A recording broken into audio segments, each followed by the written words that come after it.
We are pain, that's all. We are God.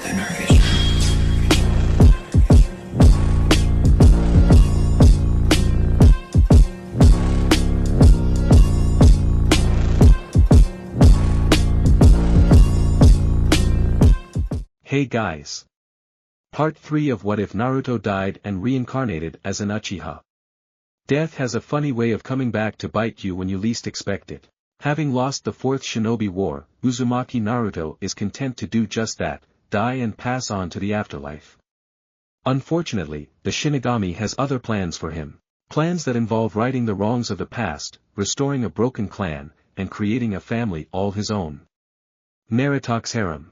Don't forget to hit like and subscribe and check the author in the description. Let's start. Chapter 7, Bonds. In hindsight, their return trip was surprisingly peaceful, considering all Naruto and company had gone through. After the chaos ensued the town square, it was quietly decided that it would best serve the interests of both parties if Konoha signed the treaty and departed, post-haste. A tactical retreat to avoid further casualties, the Suna Council had called it.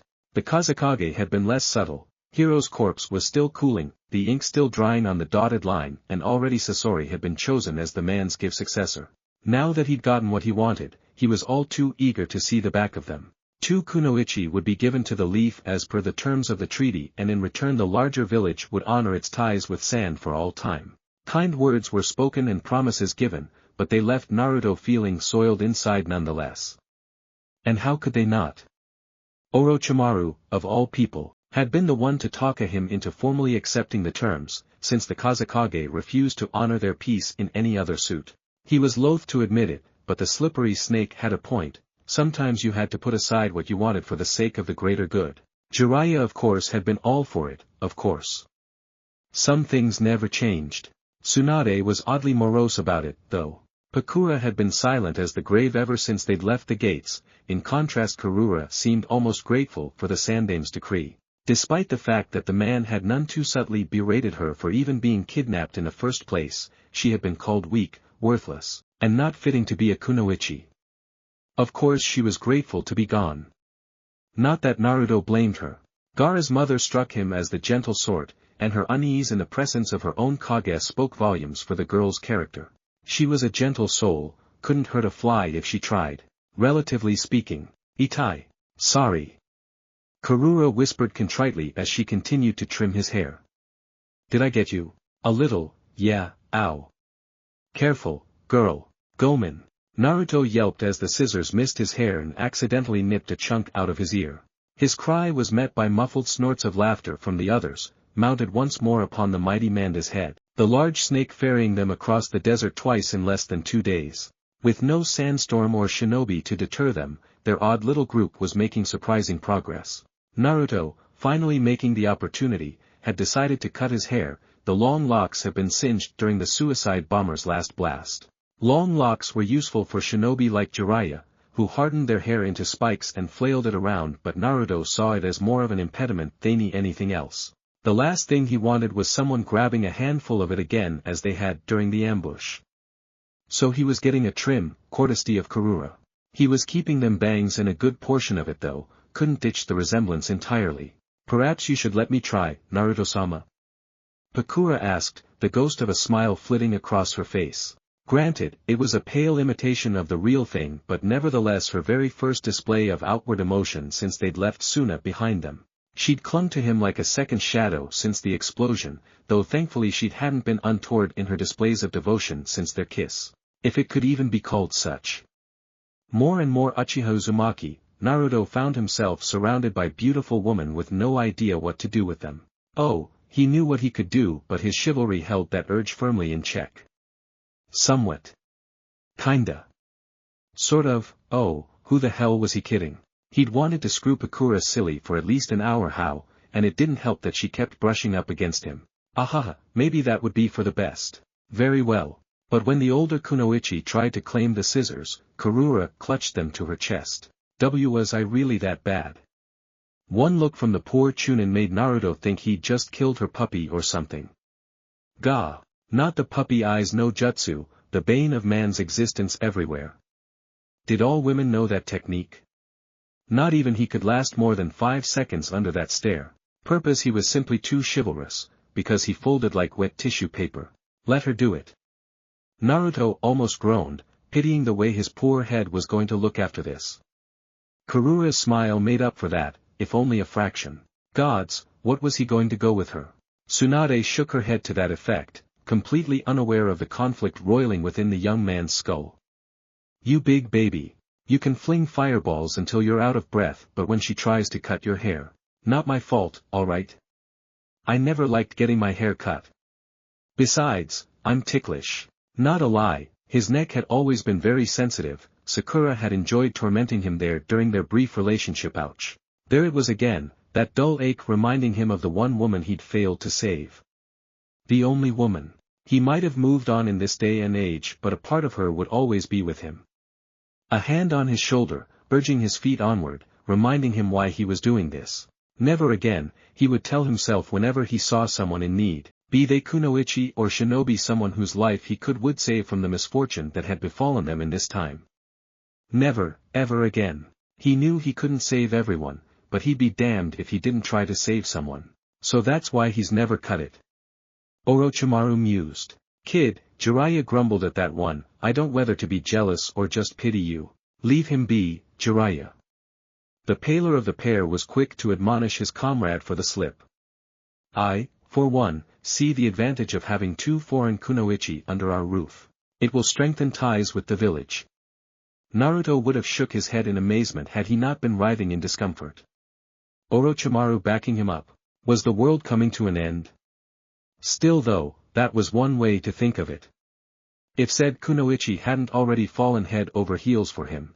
A tick mark appeared over the blonde's forehead. Ticklish, eh? Oh, Karura-chan. She began sweetly. Naruto froze, instantly on guard whenever she used that tone of voice. Hi, can I borrow those for a second? The Uchiha bristled the moment she handed them over, Sharingan flaring. Oi! Don't you dare. Wah, afraid off a little snip. Tsunade edged closer, clearly enjoying his discomfort. Naruto's gaze snapped to Pakura and Karura, seeking aid.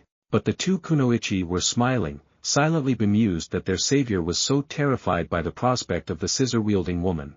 Jiraiya and Orochimaru weren't of any help either. Both men seemed content to observe his mad scramble to safety, skittering backward like a drunken crab in a desperate attempt to escape the blonde.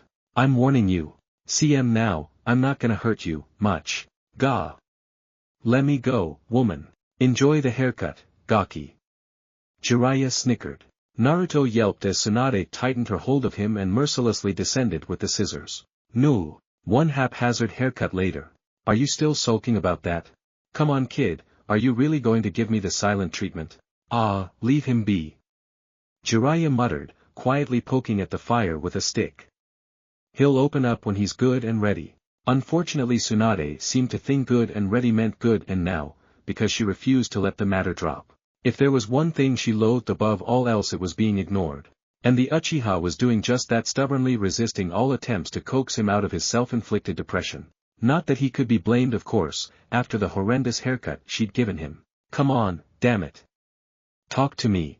Let me be. Naruto's voice resounded in kind, spoken as though from a great distance. You hacked a huge chunk out of it. Crazy woman. What was that? You did mess up his hair pretty badly. Orochimaru pointed out drolly. But, I'm never giving you scissors again. Karura shook her head in mock disbelief. To think someone could be so poor at cutting hair. That's not. Should have let me do it. Added Pakura. Poor Tsunade, she recoiled as though she'd been stung. Why are you ganging up on me? Naruto folded both arms across his chest and refused to answer the laughter that followed that statement. And even if he had deigned to speak, he probably wouldn't have been able to make himself heard over the howling winds anyways. A storm had swept up out nowhere from the wastes, battering them with great gales and even greater gouts of sands. With night fast approaching and temperatures plummeting, their little group had been forced to seek shelter in the first. It would have been slow going indeed if they hadn't found this cave. Pakura had been the one to point it out, the Jonan's skill the sole reason they weren't out in the cold at this very moment. It was also the reason why Naruto had gone to the back of said cave, to be alone. He wasn't at all fond of what Tsunade had done to his hair. He'd get over it eventually, but, for now, he wanted nothing to do with scissors or tsunade. He wanted to sulk, and not even Karura could jostle him out of it. He'd walked as far as his legs would carry him, and here he sat, until her voice finally stopped pestering him. Grungruggle. The former blonde blanched as his gut grumbled in protest. It wanted food, damn it. Even then, he willed himself not to move, waiting until he was certain the others had fallen asleep. His stomach growled again at this, rumbling in angry betrayal. He couldn't very well last the night without some sort of sustenance now, could he? With that in mind, he started to rise, intent on filching. That was when his foot caught on something, sending him stumbling into a wall. Fucking ouch. What in the world? Frowning, he bent to inspect it. Black eyes bulged. CCC corpse. For it was indeed just that, a mummified man. His skin stretched taut over dead bones, eyes long since withered and gone, his face frozen in his last moments. Whatever had killed him, it must have been agonizing to produce an expression like that. But what was this? Just leave the fucker be and get some food. His darker half grumbled. I'm fucking starving here, man. But Naruto was intrigued. The dead man bore a hiatus of Kumogakure, his emaciated body suggesting he'd been here or a good long while. A few decades, at least, if this withered husk was any indication. More or less of a precaution, he chose to frisk the man, see if he had any supplies on him. One had to be practical during war, after all. He'd been expecting kunai. Shuriken. Year-old supplies gone bad. What he got was a large, onyx-colored roll of parchment bound to the man's back. Naruto studied the scroll for a long moment, quietly marveling at what he had found. It was indeed a large scroll, almost as large as the toad summoning scroll Jiraiya had once shown him. That, or some kind of scroll meant to store items. Surely this couldn't be such a thing, could it? No, this looked more like a, aha. Breaking the seal that bound it, his suspicions were confirmed. A summoning contract. But not just any mere contract. This was contract by which he could summon a beast as legendary as it was mythical. Dragons. He felt his fingers tremble at the thought, and fought the urge to put it back. He wasn't aware such a pact had existed, and indeed if it had most likely been lost in this cavern to the ages. No one had stumbled upon an old corpse in this time, no one had thought to search through his belongings. No one knew of this. No one, except him. Holy shit. Yami was practically bouncing with glee inside his head. This is great. No, this is beyond great. Oi, do you have any idea what we could do with this? We'll have the village kissing our feet. Naruto said nothing to that idea, instead resolving himself to inspect the scroll more closely. If something is too good to be true, it often is. But despite his reservation and an exhaustive inspection, this scroll was every bit as legitimate as it seemed. Detailed within this worn parchment were a series of signatures, their names too worn to even partially decipher. This scroll wasn't just old. It was ancient. Whomever this man had been, he must have been of a rare breed indeed. The things this man must have seen. Stop dawdling and sign it. God, you don't have to shout. Nipping a thumb, he carefully wrote his name in blood. Uchiha Naruto. He had expected the scroll to reject him outright for using a fail name, but it accepted him without complaint, his signature appearing at the end of that long and lengthy list. His thumb healed almost immediately. It seemed such a small wound wasn't beyond the Kyuubi's impaired ability reserve to heal. Despite his own curiosity, however, trying to summon such a beast in this enclosed space was nothing short of foolish. He'd wait until later to attempt such a feat. Closing it, he opened a storage scroll and sealed it away. Wouldn't do to have his friends learn of his new discovery before he'd master it now, would it? Whomever this man was, whomever he had been, he clearly didn't have a use for it anymore.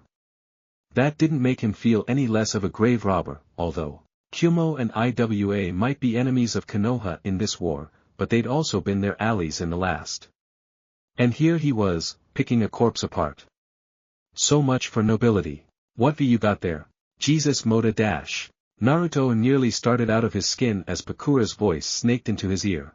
She seemed materialized from the gloom like a ghost. One moment she wasn't there and the next she was, cradling a swirling sphere of pale fire in the palm of her hand. Despite himself, the Uchiha actually gulped.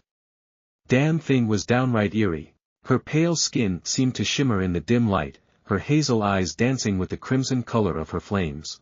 The silence seemed to stretch unto eternity between the two of them, an awkward tension broken only by the sound of their breathing. Finally, someone broke it. Scorch release.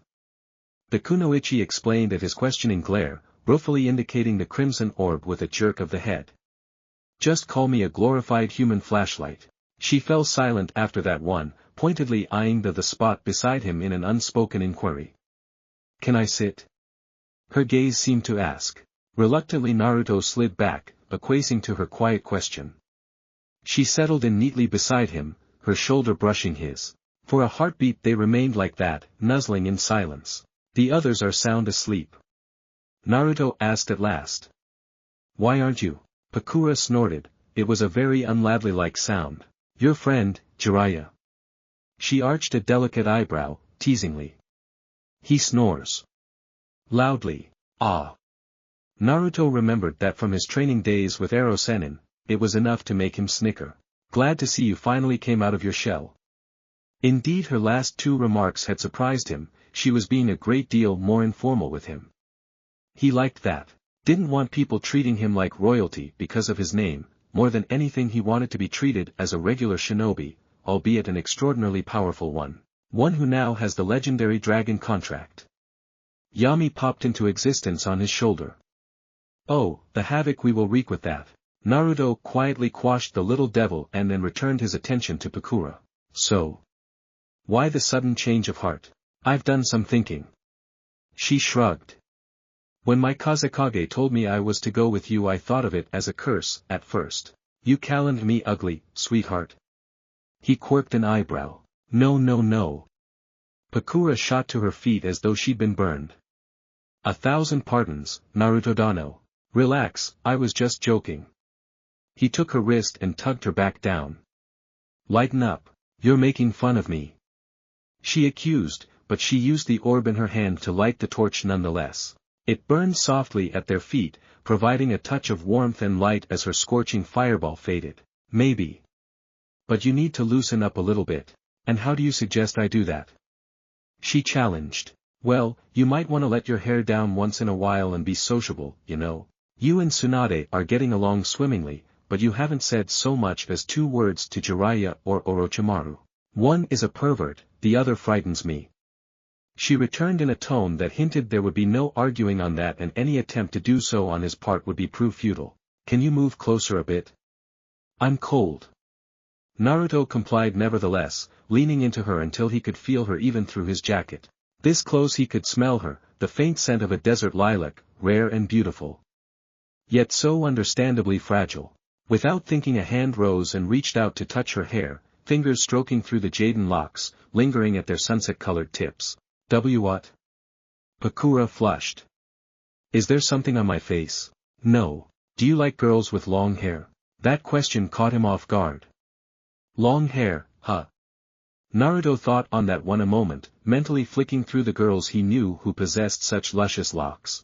Hinata. Karen. May. He wasn't really opposed to long or short, in any case. Eventually, he shrugged. I don't dislike them. Pakura said nothing, for the longest time, twirling a strand through her fingers. Suddenly, her gaze slid to his. Would you like it if I grew mine out? I like you for who you are. Naruto frowned, not seeing the point to such a question even if you are a bit stiff-oof. He grunted as she shoved an elbow into his stomach. That hurt, Tebeo. So you can feel pain after all. A demure smile pulled at her lips. And here I was beginning to think you were invulnerable, unless scissors are involved. She chuckled softly. Naruto uttered a series of oaths so foul it made her cheeks burn before culminating in a single sentence. Shinobi don't give good haircuts. Next time, ask me to cut it. Pakura suggested. I'm no expert, but my aunt taught me a few things. Naruto bristled, thinking immediately of Tsunade's hack job, but nodded nonetheless. It wasn't as though Pakura could screw it up beyond what had already been done. I'll do that, then. At her miserable expression, he swiftly switched gears. So, you have family back home? An aunt and an uncle actually, yes. The kunoichi warmed to the change of topic, immediately, her eyes brightening with a spark of life. They're civilians, though. She's been a stylist all her life, and he, an accountant. I know it sounds silly, but they probably think me a hero for giving myself to Konoha as I have. Damn Kazekage. Naruto muttered beneath his breath. Treating his own shinobi like pawns on a chessboard. I should have killed him. I told you not to say such things. She fixed him with an intense stare. Besides, I would rather be. And here she did gulp, betrothed to you and have my freedom than remain a tool in Suna. You've been wonderful to me so far. Yes, I suppose that's true. Do you have any family, though? In your village? A sorrowed knot twisted at Naruto's gut. No direct family, anyway. So you were alone before that? I had someone. Oh. Her face fell.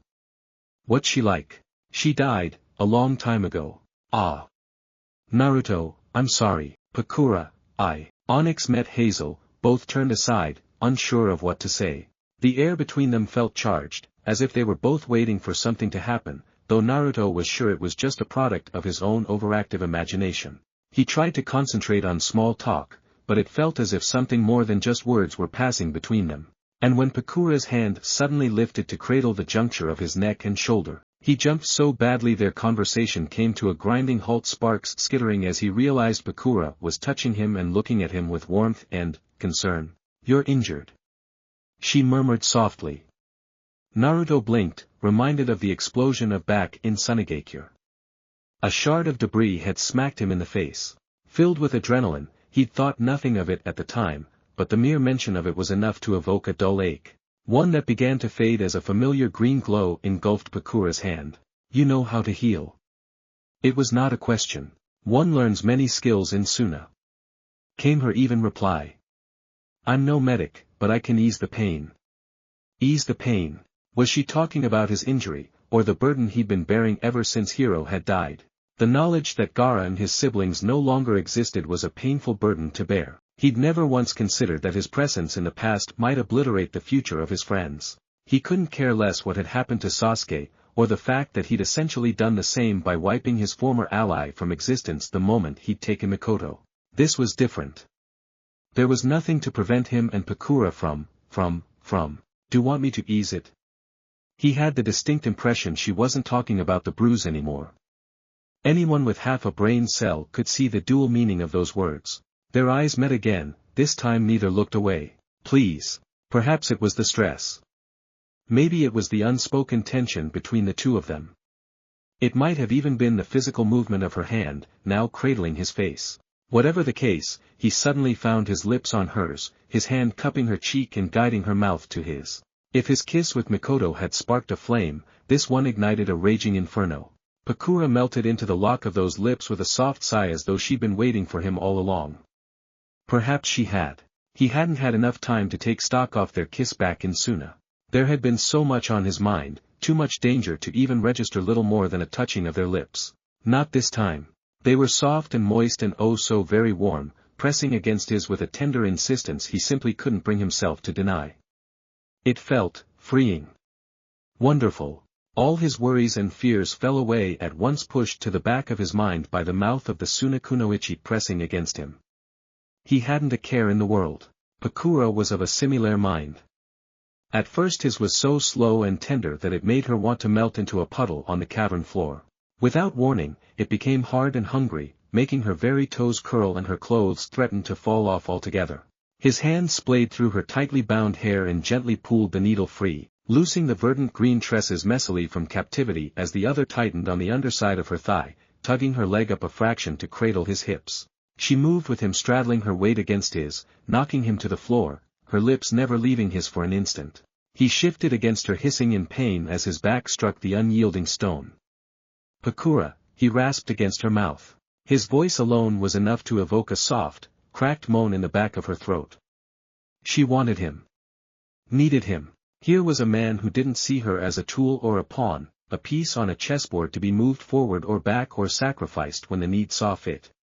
He saw her as kunoichi, as a woman. She heard in the way he called her name, felt it as he stroked the back of her neck, saw it, in those burning black orbs, tasted it, as her tongue tangled with his. It was everywhere around them, saturating the air, or perhaps that was her bloodline warming the cold stone on their backs. There was no plea to stop as his hand traced her cheek, then her neck, no demand or anger there in those words. Unbidden, she felt a spool of warmth trickle between her legs. Oh God! He was making her wet. His hand continued on its direct path down to her sternum, where it met resistance from the zipper of her dark flak vest. He began to push it down, unintentionally sending tiny needles of desires prickling at her body in swift succession. Tiny gasps fled from her mouth. Don't stop, don't stop. Pakura was in utter bliss. Her breasts were tight and aching, demanding to be touched. Her skin felt as though the flames of her scorch release danced beneath it, virtually beyond her control, writhing and arching encouragement to the finger pushing her zipper down. She could barely control herself. It took every fiber of her being not to just tear the damn thing off and take him now.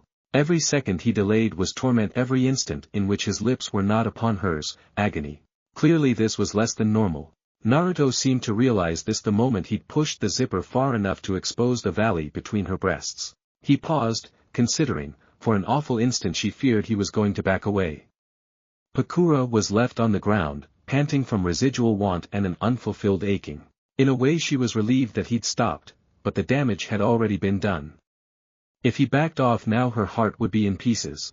She'd only just begun to trust him, and if he were to betray that trust now the swift tug of his wrist savagely disabused her of such a notion.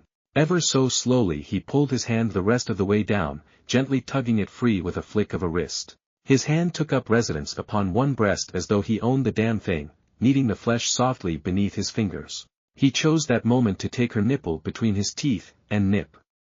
Not gently. As fate would have it, the fraying leash Pakura had kept on her self-control chose that moment to snap.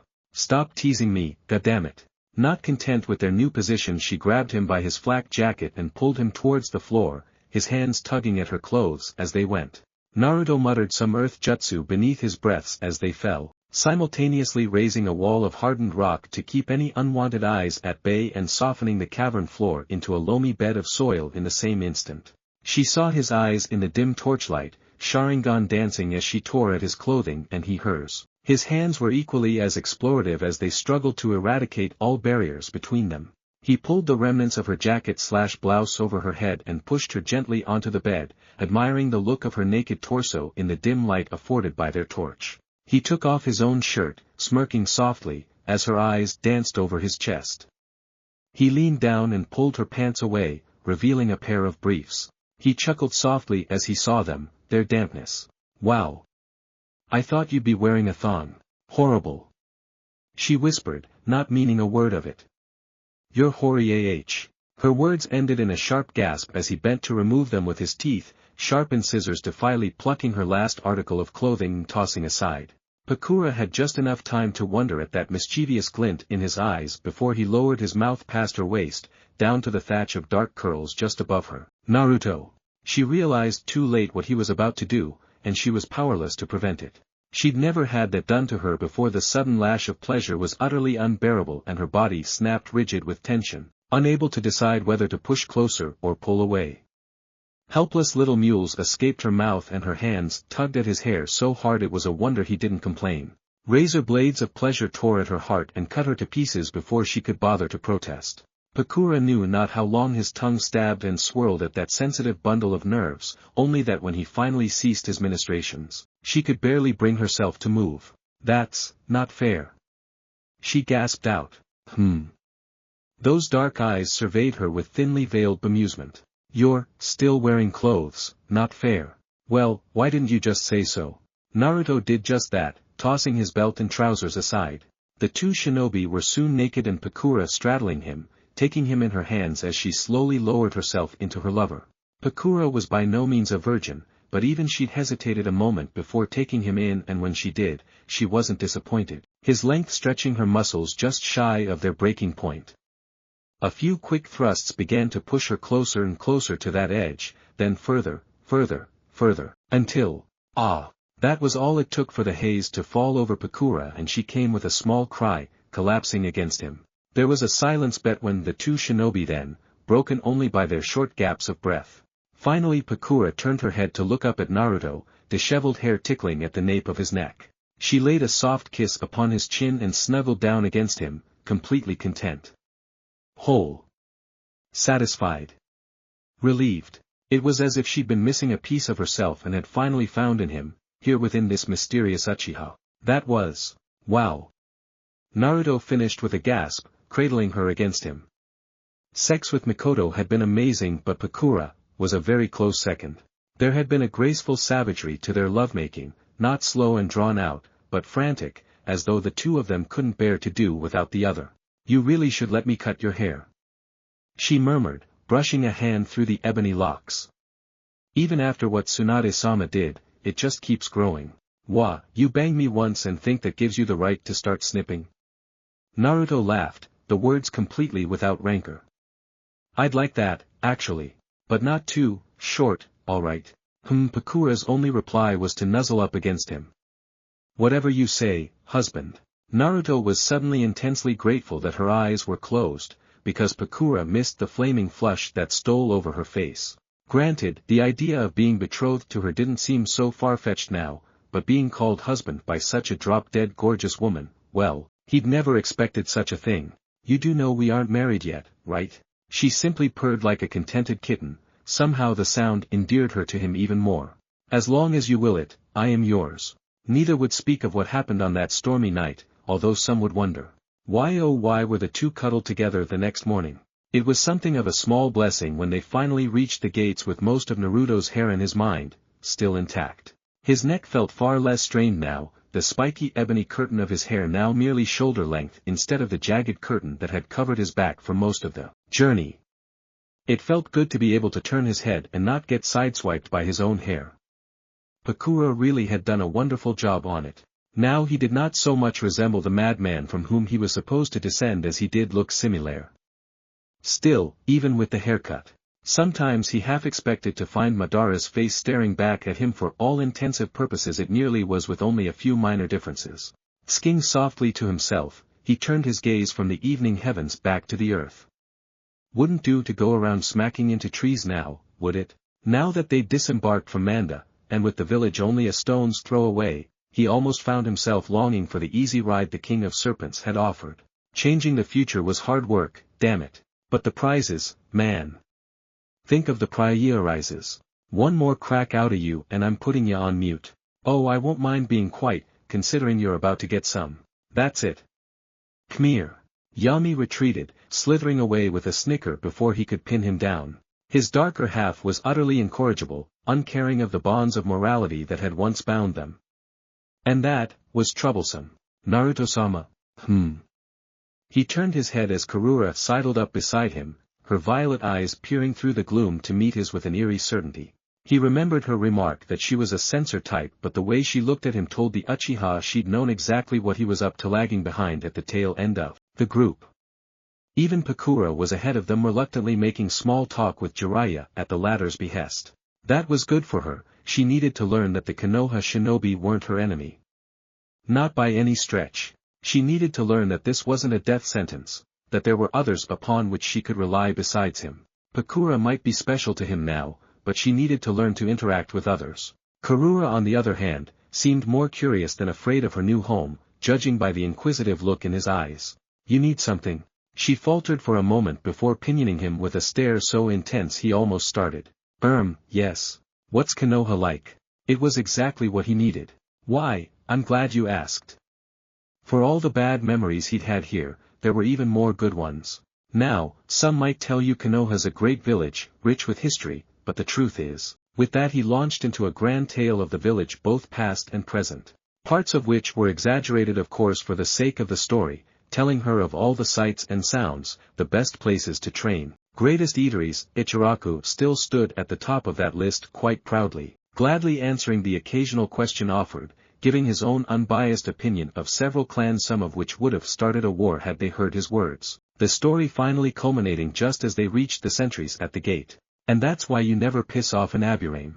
By the end, Karura was positively glowing with amusement. Her frown was nowhere to be seen. If anything, she seemed to have forgotten it entirely in her urge not to laugh. Needless to say, Naruto noticed. What's so funny? It's nothing. The Chunin shook her head, the motion sending her short tresses twirling as they ground to a halt outside the village and awaited admittance. I just never imagined the Uchiha were like this. Powerful and arrogant, yes. But kind, too. Like you've actually made me feel a little bit better about leaving my home. Naruto felt something twist inside of him. Did you leave any family back home? If you mean parents, no. They died a long time ago. I've been living on my own ever since. Had a distant cousin, but we never really talked. I'll admit, I was kinda interested in Hirokun, but after what happened, her expression tightened only ever so slightly. I don't think my love life is about to take off anytime soon. Sorry. Damn, she'd reminded him again. Temari. Kankuro. Gaara. By letting Hiro die, he'd effectively killed the Suinba siblings before they were born. Yet another trio to tack onto the ever-growing list of dead. Worse, he almost couldn't bring himself to care. What did that make him? A monster for changing things, or a villain for simply shrugging off the loose of life? Would it be worth it in the end? Would he change their past, only to sacrifice his own future, his very soul in the process? Not even the Shinigami himself knew the answer to that. No, don't be. He turned, frowning as Karura spoke up again. I'm glad you saved me and everything, it's just, this. She gestured to the gates, it's all so sudden and unexpected.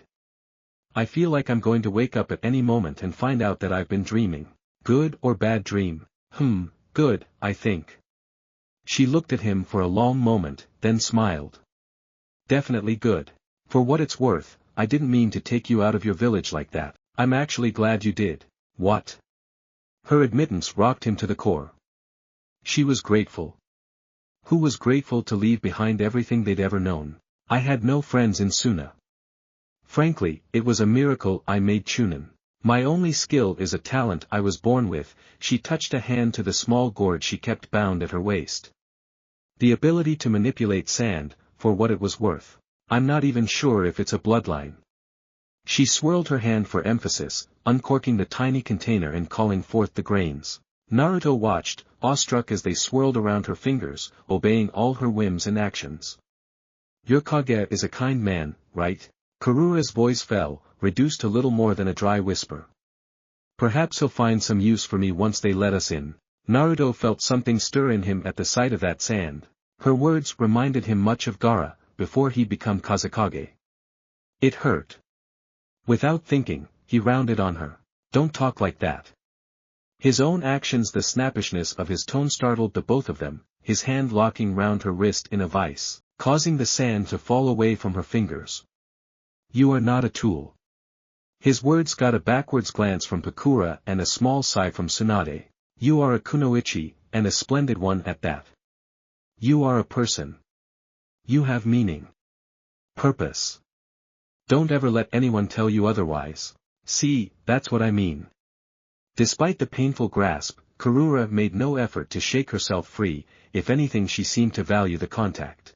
You treat me like I have value. Worth. The others, your clan, are they like you? One hand traced his, her small fingers drawing soft circles in his rough hand. Because if they are. Oh, no, he answered, mesmerized by the motion. I'm a special case. So you're just my knight in shining armor, That got a shy smile out of her. Thank you, Naruto-san. I appreciate the sentiment. Well, you're welcome. Naruto answered, releasing her hand, suddenly unsure. What the hell was that? For a moment there, he had almost. Oh, that's right. His head swung around as Karura piped up once more. I wanted to give this to you. She dipped a hand into a pouch at her side and emerged with an alabaster-colored scroll, one she pushed into his waiting hands. Naruto accepted it, frowning. A scroll, not just any scroll. She admonished. What you have there is a summoning contract for scorpions. Suddenly the worn scroll looked like platinum in Naruto's hand. Wisely, he chose not to mention the contract he had found back in the cave. If he accepted this. But why give this to me? Wouldn't you have more use for it? It was my mother's contract. Karura faltered briefly at his confusion. She passed it on to me in her will. Don't get me wrong, I tried to summon them a few times, but they never did accept me. So, I wanted you to have it. Her hands wrung nervously together above her stomach. For everything you've done. In that instant, Naruto couldn't put his emotions into words, his mouth failed him utterly. It wasn't just the gift, rather, it was the fact that Karura seemed all too willing to part with it. It was clearly a painful reminder of her past, one she didn't want to be burdened with. So she'd given it to him. Humbled, he tucked it into his pouch. Many thanks, my lady. So if you're a knight, I guess that makes me a damsel in distress, then. She continued with a flushed face. I mean, you did save my life after all, and now this. You keep praising me, and yet I've done nothing but feel sorry for myself these last 2 days. But, hearing those words, I almost want you to praise me more. She finished in a tiny plaintive voice that made him want to sweep her into his arms and kiss all those worries away until she was WHOA. Naruto clamped one hand over his mouth and feigned a cough, while in reality he just barely stifled a sudden trickle of blood from his nose. Where had that come from? Naruto-san? It's nothing. He muttered, looking away. Hurt flickered across Karura's visage for the span of 2 beats, but it may as well have been an eternity for all it seared into his brain. Mentally, he smacked himself silly for the slip. Gaara's mom, Gaara's mom. Gaara's mom. Gaara's. MOM. Sasuke's mother was one thing, considering he'd never liked the prick and found Mikoto to be marvelously attractive. But this was Gaara's mother. There was nothing to stop him from taking advantage of these feelings she had for him. Worse, a small part of him wanted to. But he respected Gaara as a friend and a dear one at that, and this felt like a betrayal of his very existence. Yet on another level, would this bring the Suna siblings back into the world? Temari and Kankuro certainly. Perhaps even Gaara. The temptation was great. Too great. It was enough to make him sigh, leaving him painfully aware that while Karura might have no idea what he was really like, Naruto did. She might think him a hero, a bloody savior and such. But he wasn't. Not by any stretch. What kind of knight let his Demesel die? This one had. It didn't matter if he walked differently, talked differently, had new face, a new body, even an entire new skill set. Despite all these new trappings at his core, he was still the same person. Still Uzumaki Naruto. Still a failure. I just look different. A stray glance in a nearby puddle reminded him just how different this face really was. It still had the general shape of his visage, but that was it. No whiskers, pale skin. Dark eyes still, the hair only slightly shorter for Karura's valiant efforts to cut it, those dark bangs certainly belonging to Uchiha Madara. And now he had the Mangekyo Sharingan, which may or may not be eternal. Lovely. Thank God he still had his own voice, or he might have gone star crazy by now. And if he did, Naruto Dano, Pakura was suddenly there, jerking him back to reality with a gentle tug on his sleeve. The gates? Hua. Reining himself in, the Uchiha turned just in time to notice that they were in fact, swinging open. The welcome landscape of Konohagakure stretching out beyond for miles in either direction. Evidently the sentries had seen fit to allow them passage back into the village, no questions asked. Sometimes it really was good to be known. It was even better to push forward to stride into those empty streets and remain unaccosted. A few short days ago felt so much longer now. He'd been maliciously manhandled by Anbu when he'd come through here with Kushina. Now they snapped off sharp salutes to him, evidently word of his success preceded them. Home sweet home. Jiraiya sighed, spreading his arms as though to welcome a long-lost friend. Man, has it really only been 3 weeks? Feels like we just left. Orochimaru murmured, but he too seemed grateful to be home. I need a shower. Tsunade muttered, lifting an arm and sniffing. I've got sand in all the wrong places, Nawaki's gonna give me hell. Forget your kid brother. Let's have a drink. Naruto laughed at that, the familiar feeling of a mission well done momentarily driving away the darkness from his mind. For a moment he felt utterly at ease, completely relaxed in the presence of the soon-to-be Sannin alongside Pakura and Karura. There was a slight awkwardness between those two, but nothing that couldn't be ironed out. Now, all he had to do was keep himself under control until he could sort out the tangle knot he called his heart and decided what his next move would be. Then the Umbu closed in. Names? An ox-faced umbu, presumably their captain, immediately asked of Pakura and Karura. Pakura, formerly of the sand. Karura, also formerly of the sand. Very good. The umbu captain nodded, his masked visage reflecting nothing, not even the pretense of satisfaction. We have already been informed of the terms of the treaty. Until space can be made available, you will share quarters with Uchiha Naruto. Is this acceptable? Pakura blinked. Karura squeaked. The reactions of Tsunade and her teammates were less tame. Why the hell is he that lucky? Kukukuku. You knew about this? I didn't know shit. Naruto snapped, Sharingan flaring in aggravation as he turned himself back to the umbu. Look, there's no need for that. The reply was curt as it was careless. The law is clear, Uchiha Naruto. Newly instated shinobi must be kept under surveillance at all times until their probationary period is ended. There can be no exceptions. There was a silence between the two men, one in which Naruto was very tempted to fry the rule-abiding shinobi with a well-placed Amaterasu. At last he sighed, Sharingan fading to black once more. I suppose that applies to me as well. There was a murmur of confusion through the ranks, glances were exchanged and words whispered. You weren't informed, sir? The captain asked. Sir. Hokage-sama named you a jonin as of yesterday. The ceremony is to be tomorrow. Another salute. I for one, look forward to working with you, sir. There was something about that man's tone that genuinely struck him ass off. It was far too respectful for a man who, by all rights, outranked him. Bordering on outright deference, even. Only one clan had shown him such blind obedience.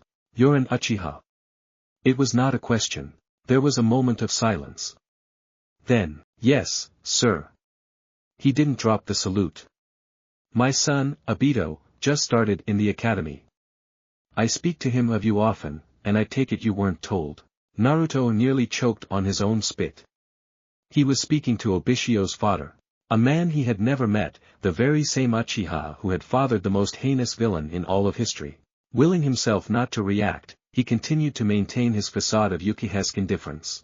Something else the old man elected not to mention. He had assigned my squad to watch you at all times while you were within the village, sir. On what grounds? Naruto was surprised by that one. He didn't think Sarutobi cared that much for his well-being. On the grounds that he fears you might, lose your temper and burn someone, sir. Half the group Naruto included sweaterdopped at that lone remark. Figures. And is that edict still in effect? No sir. As a jonin of Konoha, you do not require umbu supervision. But should you ever need assistance, you have but to ask for Uchiha Kageyama. Dark brows furrowed in surprise. So the old monkey had been serious after all. There were so many resources laid out before him as a jonin. He almost didn't know what to do with them. But the news that Obito's dad was essentially in service to him, that was something to be remembered. Many thanks for your discretion, I believe the Hokage failed to mention this to me. Is there anything else of which I should be made aware? Any other ceremonies, or task of monumental importance that I need to tend to, Before the sun rises, if you please. After a pause, the ox-masked umbu continued, much to Naruto's consternation. Uchiha Mikoto has also requested your presence at your earliest convenience. It's nearly midnight. She was most insistent, sir. He wasn't about to go into detail on that, not with company. I'll speak with her tomorrow then. I trust you can be discreet. Yes sir. You won't even notice we're here. I certainly hope not. I intend to get some sleep. When he turned, the man and his squad were gone. Holy shit. He wasn't kidding. What did I say about speaking? Dunno. Something about flaying me with my own spine if opened my mouth a guy. I walked right into that, didn't I? Yes. A muscle jumped in Naruto's jaw. Yes you did. And the spine goes snail up. Ow wow wow. Okay. Okay. I'll be quiet. If you're uncomfortable, the girls can room with me until they find a place of their own. Tsunade suggested, mistaking his pleased grimace for one of actual regret. Oh, now that I like the sound of, wham! One dented head later, and Jiraiya was sorely regretting those words. I didn't mean it like that, you damn perv. I'll take him to the hospital. Orochimaru sighed, grabbing the now insensate shinobi by the scruff of his collar. Thankfully they're open all hours. Please do. Naruto blinked as he watched the pair depart, genuinely touched by Tsunade's earlier non-violent gesture. It would be so easy to pawn the girls off on her for a few nights, wouldn't it? But no, he couldn't allow himself to be skittish just because Karura might or might not have feelings for him. He simply didn't have that liberty. Pakura now that was another matter entirely, at least she knew to rein herself in. You sure about this? She asked, drawing him aside. Yeah. Naruto shrugged, what else could he do? It wasn't as though he could just turn Pakura and Karura away because he didn't feel like dealing with them. It's my fault that they're here in the first place. On a level, I feel responsible for them. A man needs to own up sometimes, you know. Well, shit. He almost jumped when she laughed at him. Keep that attitude up and I'll end up fallin' for you too. See you in the morning, kid. Naruto grunted as she slugged him the shoulder, before departing with the others, muttering something about taking a long, cold shower. Try as he might, he couldn't bring himself to shove the last of those words away. Please tell me she was kidding. Right? Right? Oh, now you've got nothing. No point stating the obvious here, partner.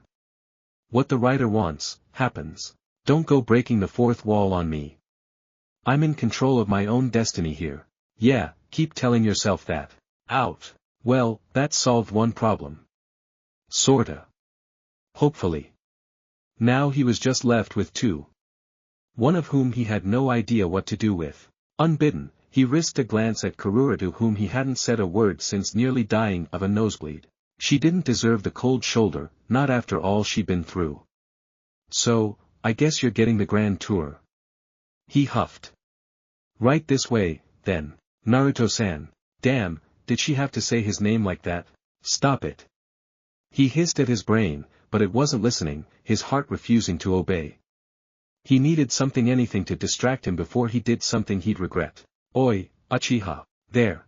Naruto jerked away from Karura and flung himself around, swinging his head in the direction of the voice and all the while quietly thanking Kami for timely intervention. There was a roughness in the voice that reminded him of Kiba, and, yet, not. This scent, too. It was familiar. His nose never lied. In the end, his suspicions were all but confirmed when he saw the clan markings on her face, the hound that stood proudly beside her. A slow blink was all it took for his mind to process this. Yup. She was an Inuzuka, all right. But who? There was no way that could be Hana, and the only other Inuzuka female he knew who had this scent was Tsum. He almost balked, grateful to see a familiar face on one hand but on the other, just wanting to get the hell away. He didn't trust himself right now. Anger and sorrow and desire were all knotted up inside of him, and the urge to lash and hurt or take someone was rapidly becoming too much of a burden to bear. I know the Umbu just gave you the runaround and you're probably, so I'll make this quick. She jerked a thumb over her shoulder. Your girl wants Tasuya. Now. Behind him, Pakura bristled. Karura was less subtle about it. Girl. She whispered. Naruto felt the beginnings of a very Uchiha-like scowl forming on his face. And you're telling me this why? 'Cause I owe the old girl a favor, alright? Some snort. Nothing special about it. Naruto wasn't buying it. And I was kinda curious to see the man everyone's been calling the Black Death. She sniffed, eyeing him up and down. You don't look all that impressive, really. Beside her, Kuramaru barked an affirmative. Black Death. That was news to Naruto. He wasn't aware his actions in Suna had garnered him a moniker of that caliber. Was Iwa to blame for that one? Or was this yet another scheme of the Kazekage? He would not put it past the man to exaggerate his efforts in Suna for his own gain. Still, the Black Death. It did have a nice ring to it. Konoha already had a white fang after all. Given a couple of years, it would have the Sannin, and a yellow flash soon thereafter. Not to mention the bloody Hanabero, now that brought a smile to his face. Yeah, the Black Death didn't sound so bad after all. Well, you've seen me. He grunted. Now, shoo. I want to get some shut-eye. She moved to block him. Why don't you make me tough guy? The huskiness of her tone proved more than enough to set his already frayed nerves on edge.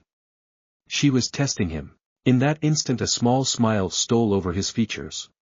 Aggression had always been a part of the Inuzuka lifestyle, in all likelihood Tsum was just playing with him, trying to see whether he was as good as the rumors claimed or if it was all just exaggeration. If she kept pushing on his buttons like this, she'd learn there was no exaggeration to his skills whatsoever. But this Tsum wasn't the one who had been tempered by experience. She saw a challenge. "Woman," he growled, a bit of Uchiha slipping into his tone, "I do not have the patience for this." If anything, that seemed to rile her even more. "Then do something about it, girls." Naruto's grin wasn't entirely forced this time. "Why don't you pull up a seat?" A blink of the eye was all it took to create a shadow clone. "I'm about to show you how Konoha shinobi do battle." It would be good to get some of this thrice damnable anger out of his system anyway. Purge the veins and get the blood pumping, you know. Anything was better than the tension arching his spine. "Oh, cocky." Tsum grunted, dropping into a crouch. "So, you really want to do this? Right here? Right now?" Naruto frowned, his gaze ghosting over the streets. Perhaps this wasn't the best place. "Is there a training ground nearby?" Tsum's grin could have made the devil himself weep. As a matter of fact. "So, why is Naruto-san doing this?" Karura asked, indigo eyes regarding the scene laid out before them with nervous trepidation. "Because he feels that he must. But aren't they allies? It's just a friendly spar, Karura." Spars in Suna were never friendly. No. No, they weren't. Pakura stifled a small sigh as she watched her would-be husband face off against the Inuzuka in the rather aptly named Training Ground 13. Karura may have been in the dark in regards to the latter's anger, but the answer was blatantly obvious to an experienced kunoichi such as her herself. She knew, Naruto was feeling guilty. Not just for failing to save that young man back in Suna, but for the situation that had wrested the two of them out of their village in the first place. He was incredibly kind in that regard, but sometimes, that empathy could be a weakness. When one cared too much, they were affected by things that should not be on their minds, thoughts that would otherwise not bother them in the slightest. The Uchiha was clearly suffering because of it.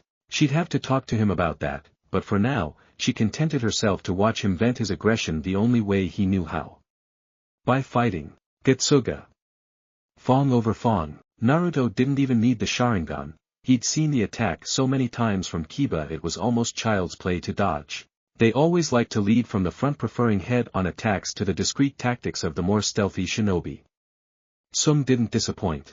Her and Kuramaru's first rotation drilled harmlessly past him and through the grounds, the original and the clone seeing through her frontal attack and simply sidestepping to that effect, each taking up a flanking position on either side of the field.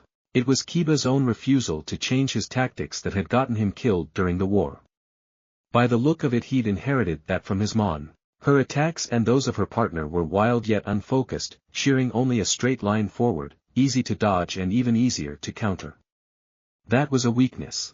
Honestly, it was amazing she'd lived long enough to have kids. Naive.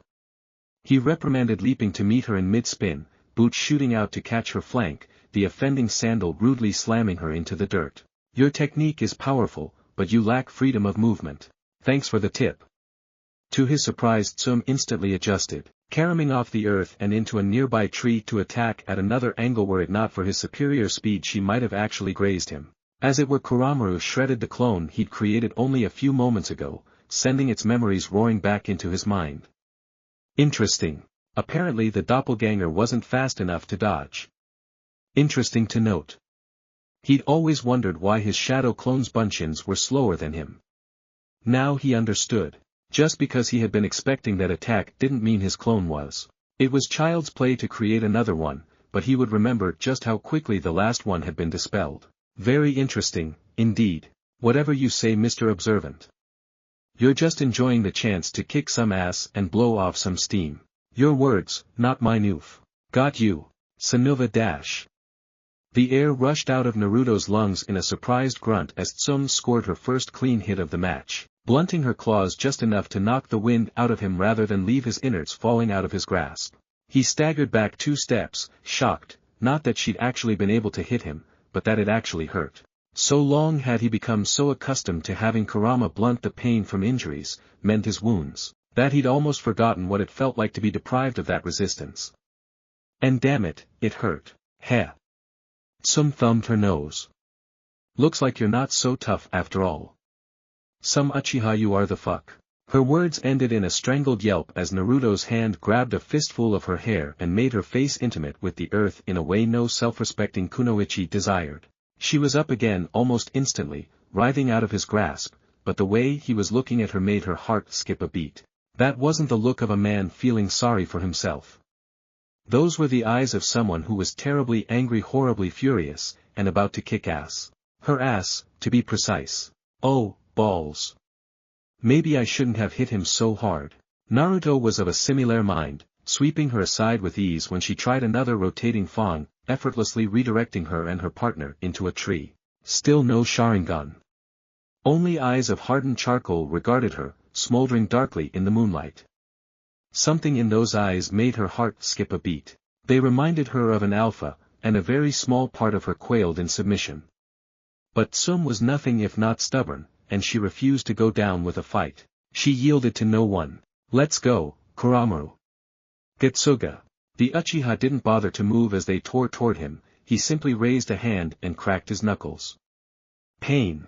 One moment Tsum hurtled forward, the next, her back greeted one of 3 logs that had been here for as long as she could remember. That didn't bother her. What bothered he was, those logs were on the side of the yard. He'd launched her with a single punch.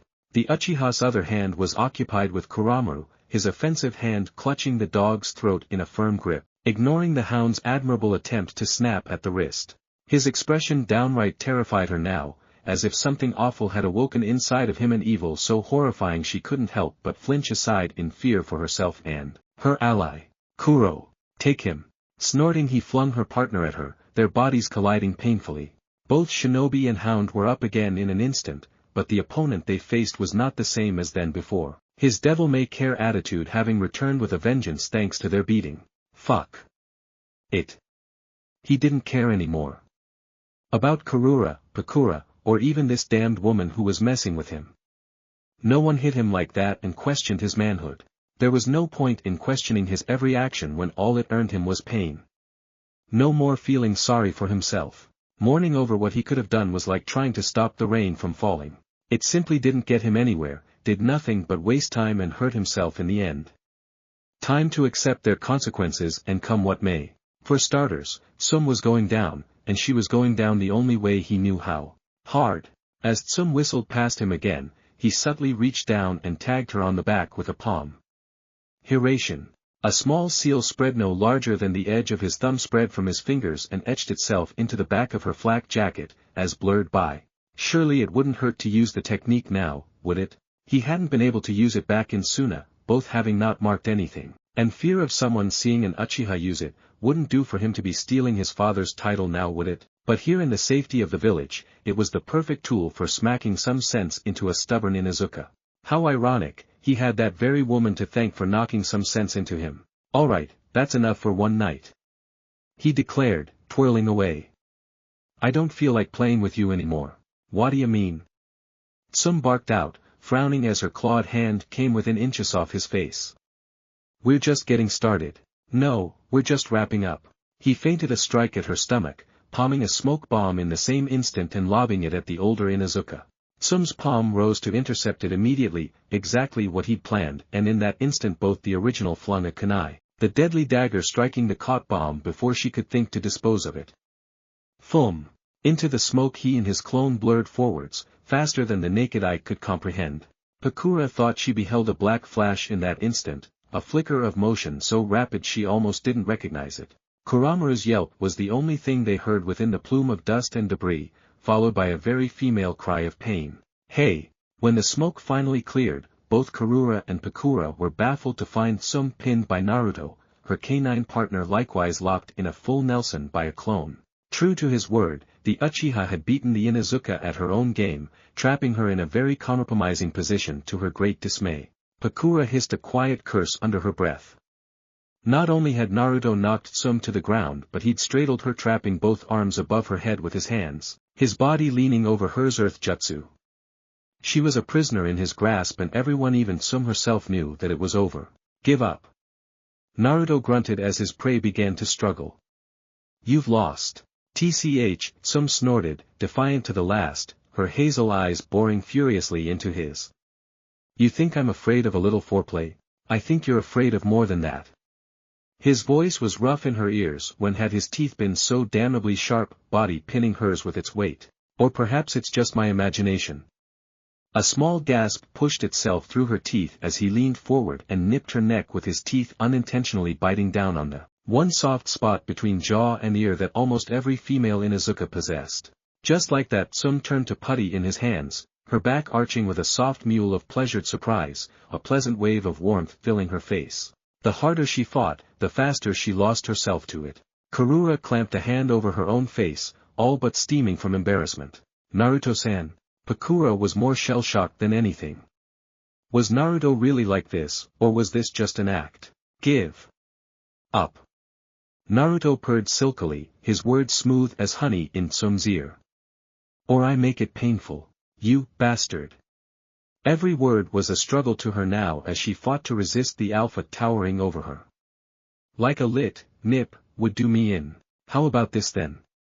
Naruto twisted his leg in her, bringing a knee lower to rest against a particularly sensitive bundle of nerves. Sum whimpered. He'd do it too, without a second thought. Whomever he'd been before their battle, he wasn't that man now. He had accepted something, embraced a part of himself that he hadn't before. He was an alpha now, a leader born and bred, and she realized too late she'd been a fool to challenge him. Ow. Okay. Okay. I give. Smart move. He rolled off her, leaving her body brimming with unfulfilled want and wanton need. Part of her wanted to pounce him then and there, but somehow, she managed to rein herself in. Barely. Well, shit. She grumbled. Guess the rumors weren't exaggerated for all. You kicked my ass. Told you I would. He could have been a great deal more polite about it, but now. Now he was simply too tired to care. He just wanted to get back to his apartment and fall into bed. If memory served, he was going to have a long day tomorrow.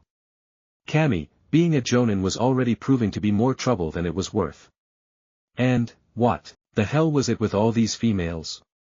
It was almost enough to make a guy down boy. There it was again.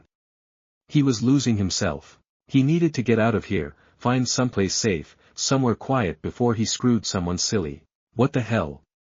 Sum coughed into the ground. What are you doing? Going to bed? Naruto gave a jaw-popping yawn as he rubbed the back of his neck. It's my win, just like I said it would be. If you want another spar, you can always try me tomorrow. No no no no. Don't do it, partner. She scares me. Good. With that, he strutted away from the prone Inuzuka, returning his attention to the girls. All right ladies, I think we're going to call it a night before anything else screws with my sleep schedule, he said, and simply scooped Karura up in one arm and his Pakura in the other before hurling the three of them into the village with a single chakra-enhanced bound. Everyone's shout of surprise was oddly satisfying. Within seconds they were down the way around a corner and all but out of sight. And he did just that, leaving a very confused Sum to blink at their retreating backs. The Inuzuka shivered. Damn it, he didn't even use his Sharingan. Is he that good? Kuramaru whined plaintively, pawing at his snout. Sum licked her lips. Now that's my kind of man. Kuramaru deadpanned. What? I don't have to go after him right now. I can wait. Her partner barked a negative. I'm very patient. Miles into the village, Naruto shivered as he unlocked the door. He had the succinct feeling he'd just opened the Pandora's box of the Inuzuka clan. Ah, well. Nothing he couldn't handle. It wasn't as though she could tie him down and rape him, right? Sarutobi would never allow that to happen, right? Right? Okay, now in case you forgot, I said she scares me. Me? That's saying something. Hush. Here we are, he said, flicking on the lights and ushering them inside just as the rain began to fall outside, the clouds finally unleashing their summer bounty upon the village. Home sweet home. Unlocking the door, he swung it open and ushered the duo inside. A low rumble of thunder greeted their ears as he flicked on the lights, hopefully that wasn't ominous at all. His home, if it could be called such, was relatively out of their way, housed on an open patch of land that had never been claimed for some odd reason. It's small. Karura remarked, stepping inside. I rather like it. Pakura replied, sidling up to him. He almost jumped when she kissed him on the cheek. he wasn't used to such untoward displays of affection. In that case so do I.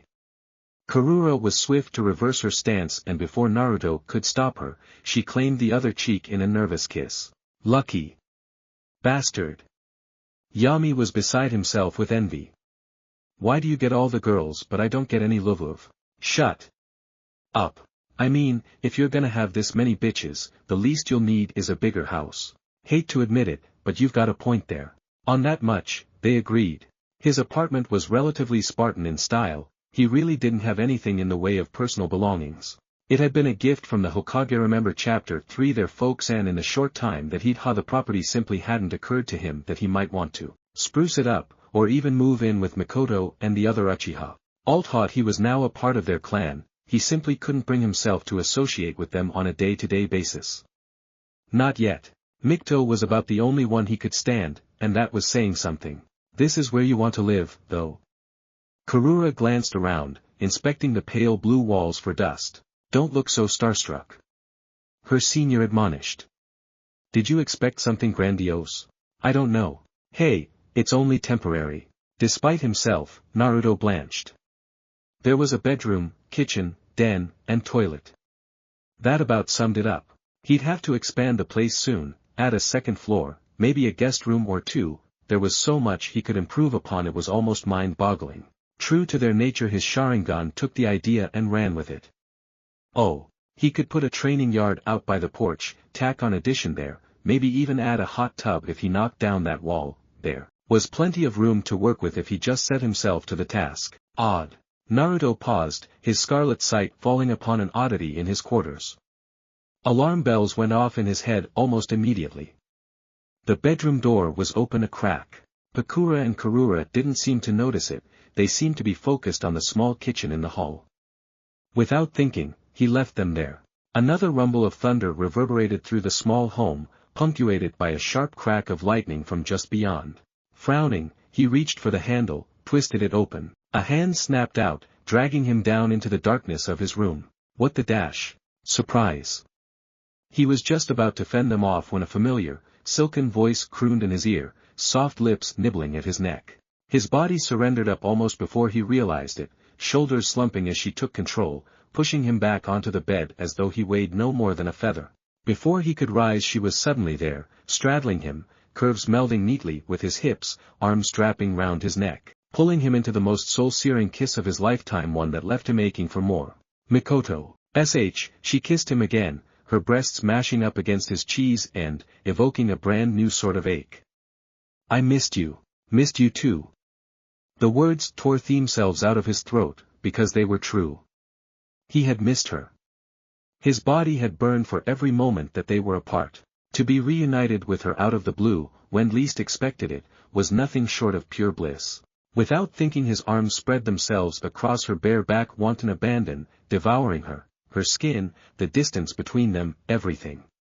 Mikoto. She'd been waiting for him, here. In his room. Naked. That last bit explained a great deal in his mind. Too late, his pleasure-addled brain realized the chain of events about to occur. He'd left Pakura and Karura back in the hallway, and if they were decent shinobi, no doubt they would be bursting into his room any second now. Wham! Less than a second later the door flung itself open and the lights flicked on, exposing the baffled faces of said kunoichi. Naruto. Mikoto paused in her ministrations, dark eyes regarding the newcomers contemplatively, as one would when choosing furniture. Who are these two? The clan heiress frowned tamely. Their reactions were anything but. Why is she kissing you? Who is she, Naruto-san? Naruto swallowed. Fear. True fear. The very same that made you pale, that seemed to extinguish your very essence.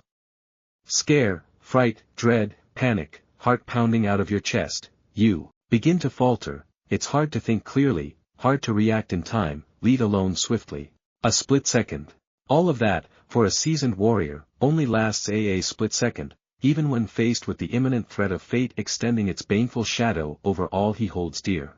So it was that Uchiha Naruto took a very deep breath to compose himself, realizing this moment had been long in coming. He'd already had his hands full with the prospect of preventing Madara's ascendance, now this? The very idea of balancing a love life with more than one woman was daunting, but in the same vein, he wasn't willing to relinquish the bonds he'd created. Mikoto understood him in a way that Pakura never would, and Pakura empathized with him on the burden of being little more than a pawn in the plans of another, something someone of privilege someone like Mikoto could never hope to understand. And Karura Kami, bless her young heart, was doing her best to cling to her sense of self just as he had done when he'd been starting out on his road to a ninja. Mikoto, I'd like you to meet Pakura and Karura. They're going to be living with me for the time being. To her credit, Mikoto didn't explode. She simply rose and started to dress herself, tugging on the robe she'd worn to his apartment, cinching it shut with a savage motion. Ah, fuck. Yami muttered. Where are you going? Naruto asked. Home. Her voice was positively frigid, her face the emotionless mask he'd first seen at Ichiraku all those weeks before. It's obvious you no longer have any interest in me. Everything hurt. But she wouldn't show her tears. She was an Uchiha, and she was too proud to cry in the presence of strangers. She longed to lash out and break something, but her rigid self-control would not allow even that. So she started towards the door, determined not to cry, only to start as his hand closed around her wrist. Let go of me. She whispered. I can't do that. Anger flashed in those charcoal orbs when he didn't flinch. Could he see how he'd hurt her? She nearly spat at him when he spoke again. Sit down. No. His gaze hardened. Mikoto, I said sit down. Is that all you have to say? She couldn't quite suppress a sob, no longer able to keep the tears from falling across her features. No. You ass. Two-timing bastard. You, I said. Sit down. That voice, those Sharingan, allowed no room for any argument whatsoever. It was like trying to argue with Kami. The Uchiha heiress found herself inexplicably obeying before she knew what was happening. No one is leaving this room until I fucking say so. One look at the Mangekyo Sharingan all but trumped any argument the Kunoichi could hope to form. To challenge him, to look into those eyes overlong, meant certain doom. Oddly enough, neither of the Suna shinobi had uttered so much as a word.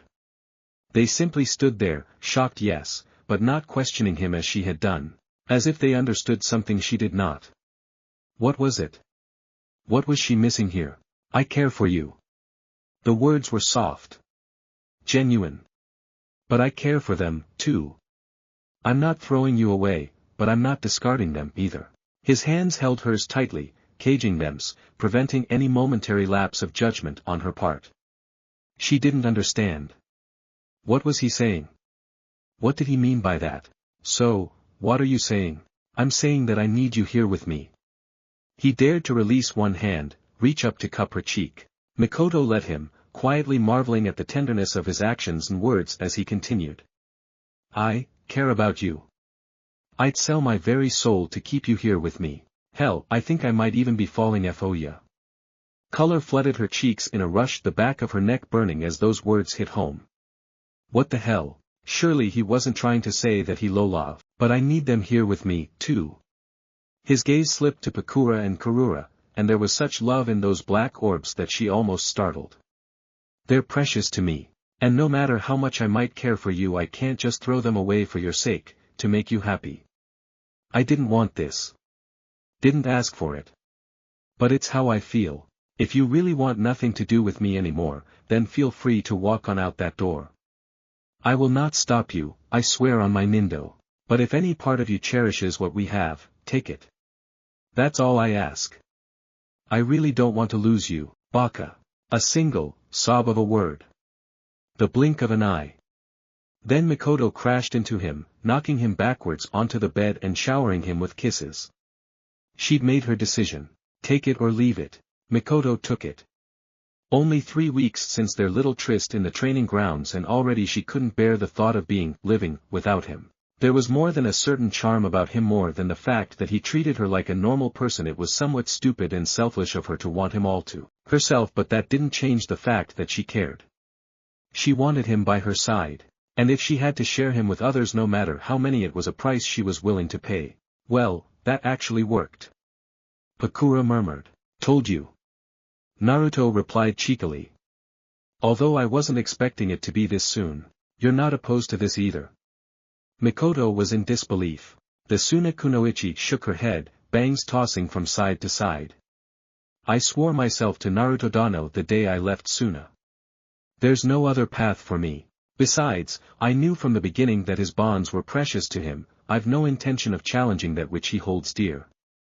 It is my honor to meet you, sister. Mikoto balked. And you?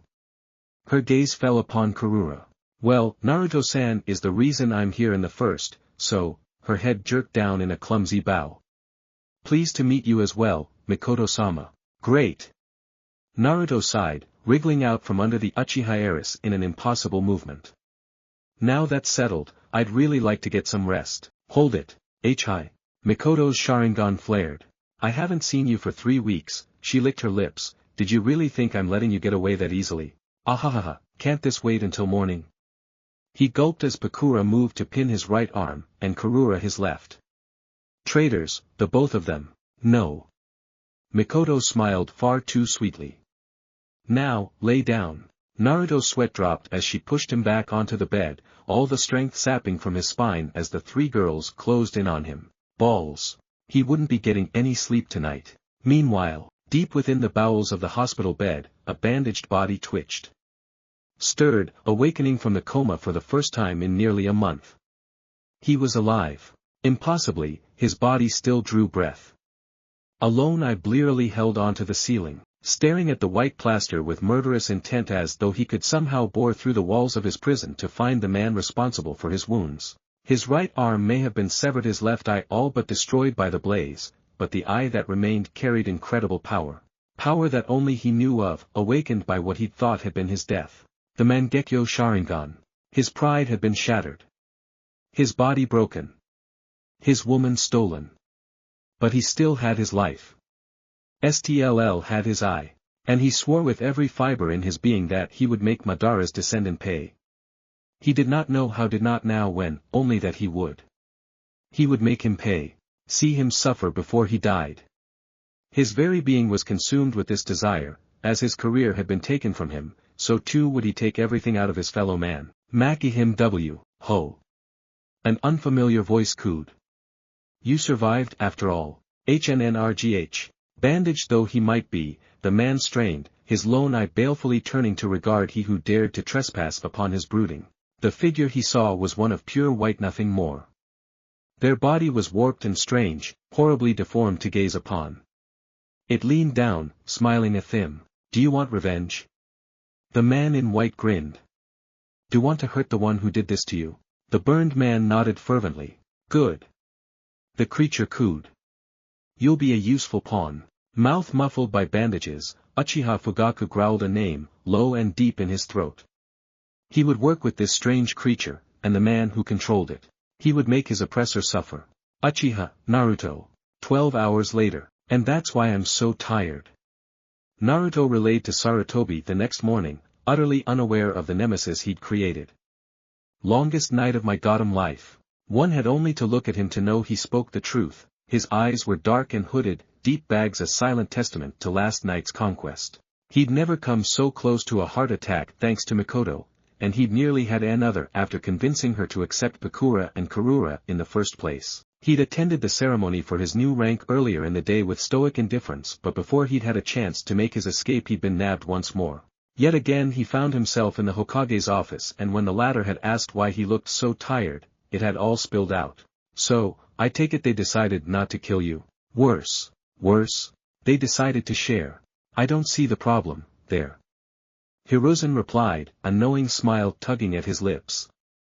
You make it sound as though you had a wonderful time last night. Wonderful? Naruto shrieked. Don't you get it? I spent all night screwing 3 girls silly. Oh, sure, it was great for the first hour or 3, but it didn't stop. There was no sleep involved. None. None at all. Do you have any idea how tired I am? No. Of course you don't. Because what you do doesn't involve missions or kunoichi or anything dangerous, just piles and piles of paperwork. And I swear to God, if you were watching me again last night, I'm gonna take that crystal ball of yours and shove it so far up your ass you'll be crapping crystal for the rest of your goddamn life. There was a silence, broken only by Naruto's labored breathing. Do you feel better now? Sarutobi asked pleasantly. The Uchiha gasped out a breath. Actually yeah, I kinda do. Good. Impossibly, the old monkey smiled. To answer your question, no, I wasn't watching you. Though I feel your outburst is warranted. I may have placed my trust in you, but I've also laid a great burden upon your shoulders in the process, and for that, I apologize. You may be new to the village, but I say without a doubt that your loyalty is unquestionable. An enemy shinobi would have jumped at the chance to destabilize relations between us and Suna. Thanks to you, I won't have to send Tsukumo on that mission to the border after all. Mission? Naruto blinked, vaguely recalling how Hatake Tsukumo had perished, for failing to complete a mission. Did I just do what I think I did? Without trying? Yes. Still, something bothered him. Sarutobi wasn't one to apologize unless he was tossing you out of the frying pan and into the fire. Naruto smelled an assignment coming. And you're doing this because I'm sending you on your next mission. The Sandaime replied, his expression serious as the grave. I've already trusted 3 of my students with this, they departed just this morning. Recent intelligence has suggested however, that reinforcements are required. Naruto's heart skipped a beat. Where? The land of rain. Called it. Shut up. Aim. Naruto's excitement was well concealed, although his deadpan at the very thought of being flung into an active warzone was not. I just get back from Suna, get promoted, and the first thing you do is send me to AIM. I wish it were otherwise, but you have proven yourself too capable. Hiruzen replied, steepling his fingers. Your actions in Suna garnered a great deal of attention after all. He made no mention of Pakura and Karura, it was an unspoken fact that Naruto had made a coup by securing the 2 kunoichi for Konoha, regardless of what some might think. I've also taken your idea of investigating Kiri into consideration, but AIM is clearly the greater threat at present. If you'd like, I could earmark it for you upon your return. The idea of recruiting other clans to the village in this time of crisis is simply too good to pass up. Yes yes yes yes. He wanted to shout and skip, but he kept himself composed. So what's the mission? A rank, as matter of fact. And? Naruto pressed. Sarutobi continued. Hanzo's been making trouble along the border for too long now, and needs to be dealt with. Kill him if you can, drive him off if you can't. As I said before, I've already sent Jiraiya-kun and the others on ahead. If your team hurries you should be able to catch up with them. Besides, he continued at the latter's groan, these 3 are quite capable, as I'm sure you'll see. They'll become Chunin in no time. Naruto's only response was to pinch the brow of his nose. Let me guess, I have no say in this whatsoever. It would have been terribly easy to outright defy the old man, but that only served his pride. And pride wouldn't get him anywhere, not in this time. There would be time to argue the issue later. So for now he quietly demurred and accepted his fate. This time. But if the old man kept sending him off on suicidal missions like this he might have to take offense, or his own life would be forfeit. None at all. Now see for yourself. As if on cue, a soft knock sounded on the door. Ah, there they are now. Come in. 2 youths entered, closing the door behind them. I would like you to meet your team. Naruto's brow furrowed as he beheld the 2 youths assembled before him by Sarutobi. He'd fought and railed against this from the moment he'd set foot back in Konoha, but in the end cooler heads had prevailed. So here he was in the old man's office, silently rueing his new rank as Jonin. He recognized a young Nawaki Senju almost immediately. The face was a dead giveaway. So was the necklace. Supposedly cursed according to Shizun. He'd have to find a way to make him part with it, or barring that, make certain that the lad didn't get himself killed. The other boy, he didn't know. He had silver hair like Kakashi but there was no way it was his sensei. Kakashi was still a kid in the academy if he recalled correctly.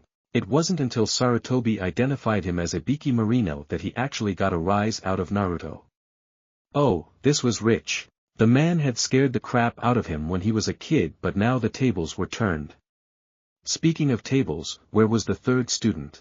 He counted a pair of boys, not the 3 whelps the Hokage had promised him. Sarutobi seemed to realize it as well. Where is Uzumaki Kushina? He asked. Naruto's head snapped around so quick it might have flown clear off his neck. Somewhere in the back of his mind, his darker half cackled.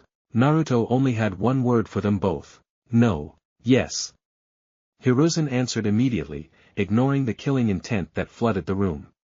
She hasn't had a sensei since her last one died in action a year ago. As she seems quite attached to you, I deemed it fitting. She's too old. A genin is a genin. The Sandaime remained unmoved by his plight. Besides, and here he did become him closer, you're one of the few shinobi who can control her should it attempt to breach the seal again. I trust you will treat this matter with the utmost discretion. Before Naruto could even hope to answer, a voice was heard from beyond the door. Those fools weren't arm wrestling, they were playing life-death match Tebane. Hi, hi. One of the Umbu answered. Go right on in. Instead of opening slowly, the door flung itself open with a resounding crash, admitting a blur of orange and black. Uzumaki Kushina, reporting for duty ga. Naruto. She skidded to a grinding halt, eyes wide at the sight of him. When did you get back from your mission? Yo. Just last night. The Uchiha colored at the sight of the girl's enthusiasm. Beautiful as ever, her long lustrous red hair trailing after her loud entrance, Hishiate strapped proudly to her forehead. And was she wearing orange? It was almost enough to draw a smile to his face, the sight of his favorite color stirring up fond memories deep within his heart. Still, the scowl refused to depart from his face. Sarutobi's next words only made it deepen. Meet your new sensei, Kushina. Her grin was practically ear-splitting, and bloody adorable, he had to admit. Sensei, is there a problem?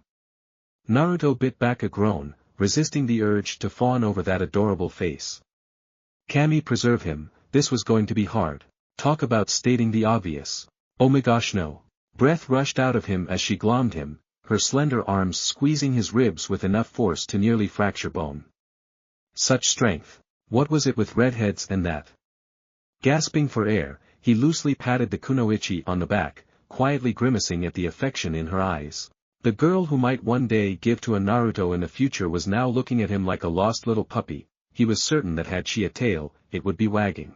And he was going to take her, unprepared, into a war zone. Yeah, even I agree that this is a bad idea. That decided it. I'm afraid I can't do this. Naruto said suddenly, worming out of her hold. He did his best to ignore the flash of hurt that tore itself across Kushina's visage. You can't give me 3 untested teenagers, and expect me to go off into the middle of a war zone. I need to know what they're capable of, at the very least. Barring an outright examination, I can't accept them as they are now. They'll just get themselves killed. If I'm to take on these kids, I need to see what they can do. I need to know that they can work as a team. And what do you propose, exactly? Sarutobi asked. In contrast, Naruto's grin, while positively beatific, sent shivers through his soon-to-be students. Nawaki gulped. Ibiki remained stoically silent. In the end, only a certain redhead blanched at his words. How does a bell test strike you? The genin blinked, baffled. Interesting. Hiruzen chuckled, having fond memories of such an experience. Are you certain they'll survive? Possibly. So be it then. Glad you saw it my way, Gigi. Kushina took one look at her sensei-to-be and promptly gulped. Had she known him, she would have realized Naruto was taking a page from a certain copycat's handbook. This test of which he spoke. It would be hell in its purest form, and stretch her newfound feelings for the man to their limit and in time, work only to deepen them. But more than that, it would serve as a painful reminder of just how far she needed to come in order to reach her dream, and in surviving this, she would take one more step on the road to greatness. Of course she knew none of these things, only that Naruto-sensei had something prepared for them. Naruto would never deliberately try to kill her. She knew that. But, even then, she couldn't quite shake the terrible sensation of dread she felt when she saw that smile. I've got a bad feeling about this, Tebane. Chapter 8, The Black Death. I've got a bad feeling about this, Tebane.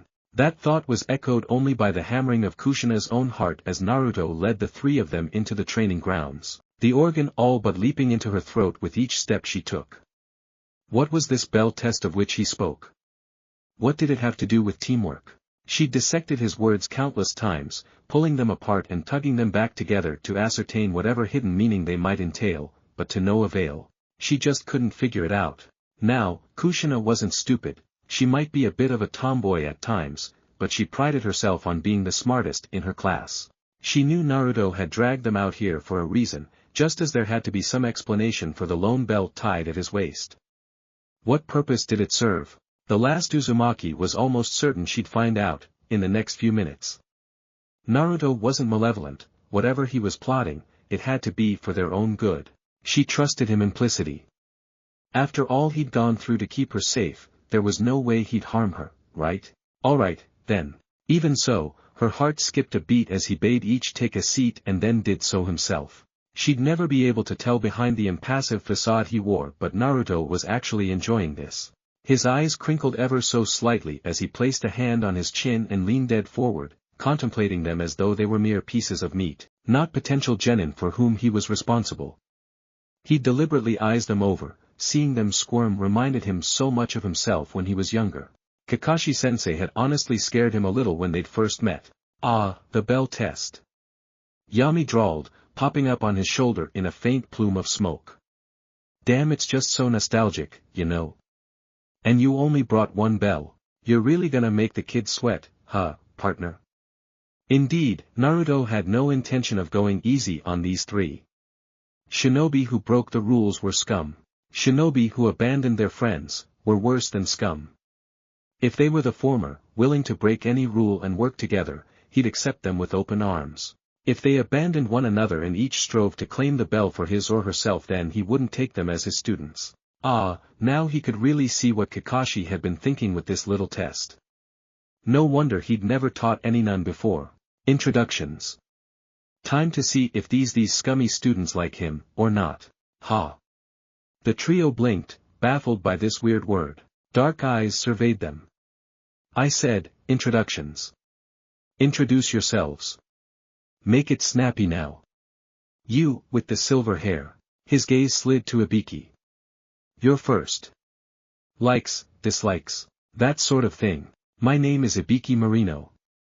The boy replied, his voice surprisingly soft for the man who would one day become the bane of the Leaf's worst enemies. But there was a cold fire in his eyes, one that warned against taking this yacht lightly.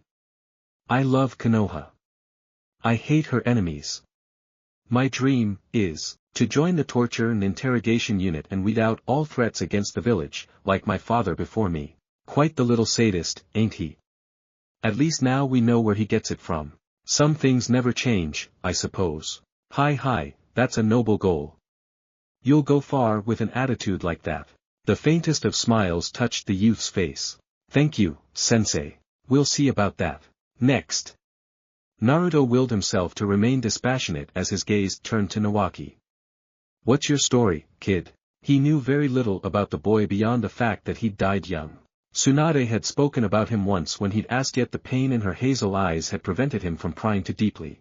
Now was his chance to learn more about her elusive sibling and quite possibly, save his life down the road. I'm Senju Nawaki. He enthused brightly, adjusting his headband with a hand. I like my sister, I hate vegetables, and my dream is to become Hokage, just like my grandfather, Hashirama. Anywhere else, and Naruto would have praised the boy for his dream. But this was war, and in war, fools often fell first. Naivete would only get the boy killed faster. He didn't like it, but sometimes you had to bring out the whip. He could hope that it would sink into the boy someday. Assuming he lived that long. Anyway, time for the rod. You're going to be Hokage? The Uchiha immediately scoffed, effortlessly dipping back into that arrogant persona he wore so well in the presence of his adversaries. And pray tell, what makes you think you can reach that level? By riding on the coattails of your grandfather? There are dozens of shinobi more qualified to lead than you, and they've earned their strength. I'll bet my ridiculous pension that you don't have a single jutsu to your name outside those taught in the academy. I do so. Nawaki shrieked, bolting to his feet. As a matter of fact, just yesterday Nawaki. Ibiki murmured, the quiet steel in his words causing the other boy to flinch. A shinobi does not give away his secrets unnecessarily. What the hell, man, Ibiki is right. Naruto grunted, a rare frown wiping away his trademark grin. As a shinobi, we must maintain calm and detached when facing an enemy. Allowing someone to rile you only ensures your own demise. I'll expect better from you in the future. But you're not my enemy. That's not the point. Geez, I can't believe my sister likes you. Naruto nearly choked on his own spit. Tsunade? I'm going to pretend I didn't hear that. Refusing to react in even the slightest manner, he turned his attention to the last but certainly not least and sole female of his squad. And now we come to you, Kushina. Despite the misconceptions formed by the two boys, Kushina squeaked when Naruto's gazes fell upon her. For once in her young life her feelings were more of a crutch than an actual strength. She simply couldn't bear the thought of look at him and being cut down like Nawaki had.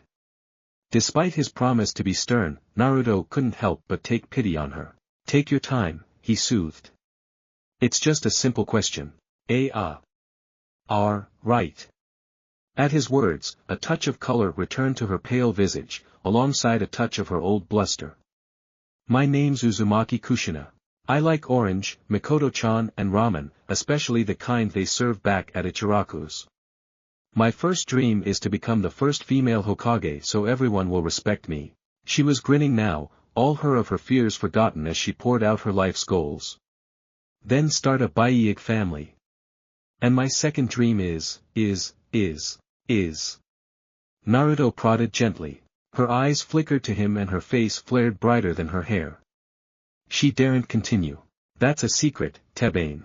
Ha. Her teammate males tilted their heads aside, wondering what had just come over her. Naruto sighed. Poor girl. She really was taking this hard.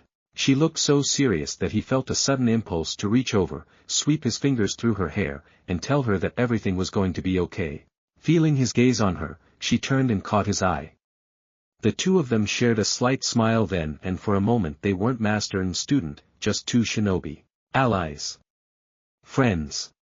Perhaps even, Oi, sensei. Nawaki frowned, shattering the moment. How come you're being so nice to Kushina? Naruto's gaze snapped to him, Sharingan flaring. This girl has suffered through more in her short life than you can ever hope to understand. More importantly, she is your teammate. You will show her the respect she deserves. Do we have an understanding? His killer intent could have flattened Gamabunta. Hi, but I'll become Hokage first. Wham! His head struck the ground in record time. Evidently Kushina wasn't above bopping an ally when she got pissed. Like hell you will, Tebane. It'll be me who becomes the next Hokage. No, it'll be me. Me. The redhead instantly accepts his challenge, jolting to her feet and glaring bloody red daggers at him. With the QB inside her, it wasn't far off. Me, you stupid habanero. Nawaki spat back. I'll be the one to lead the village. Me. Kushina's subsequent shout nearly deafened the entire village, putting a swift end to that argument and left everyone's ears ringing. Idiots. Ibiki muttered. Hi kiddies, let's settle down. Naruto cajoled, pushing them back into their seats. Neither of you will become Hokage if you don't pass this test. That got their attention. What? Naruto's eyes curled into a smile, the act eerily similar to one of Kakashi's infamous eye grins. Damn, but it felt good to be the sensei this time around. Here's your first mission. He began jovially, hoisting up the trinket he procured for just this very occasion. You three have exactly 6 hours to get this bell from me. Whoever does, becomes my student. Those who fail, will be stripped of their hishiate and sent back to the academy forthwith. Part of him longed to laugh when he saw their ashen faces, but he held himself together. What kind of test is that? Nawaki demanded, aghast. I'm a very busy man. Naruto replied, lying as effortlessly as one would draw breath. I only have time to train one of you. But, the third said. I don't care what that old monkey said. I was told I would have a team. Whether that team exists of me and one, or none, is entirely up to you. That's no fair. We're not fresh genin, you know. I've had this hishiate for nearly a year now. With a 3-front war raging on, you might as well be. Naruto replied, the scorn in his voice very real at Nawaki's outburst. I'm not taking any of you anywhere unless I know you have the skills to stack up against AIM shinobi on their home turf. Frankly, I'm not ever certain what the Sandaime is thinking. Maybe the old coot's finally gone senile or something. He gave a half-hearted shrug, uncaring for their disbelief at his subtle defiance. You'll be going on an A-rank mission. This is an S-class. Satisfy my expectations and you won't have anything to worry about. Questions? Problems? Concerns? If you have any of those, feel free to turn around and go home. Unsurprisingly, there weren't any more outbursts after that. Still smiling, he continued. To even the odds, I won't be using my Sharingan, or shadow clones. But that's the only concession I'll make.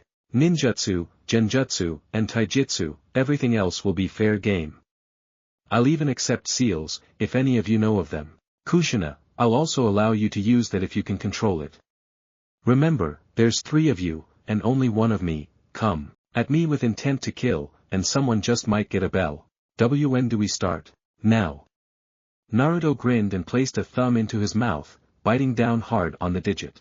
Kushina was already throwing herself forward in an attempt to stop his palm from touching the ground, recognizing it at once as a summoning jutsu.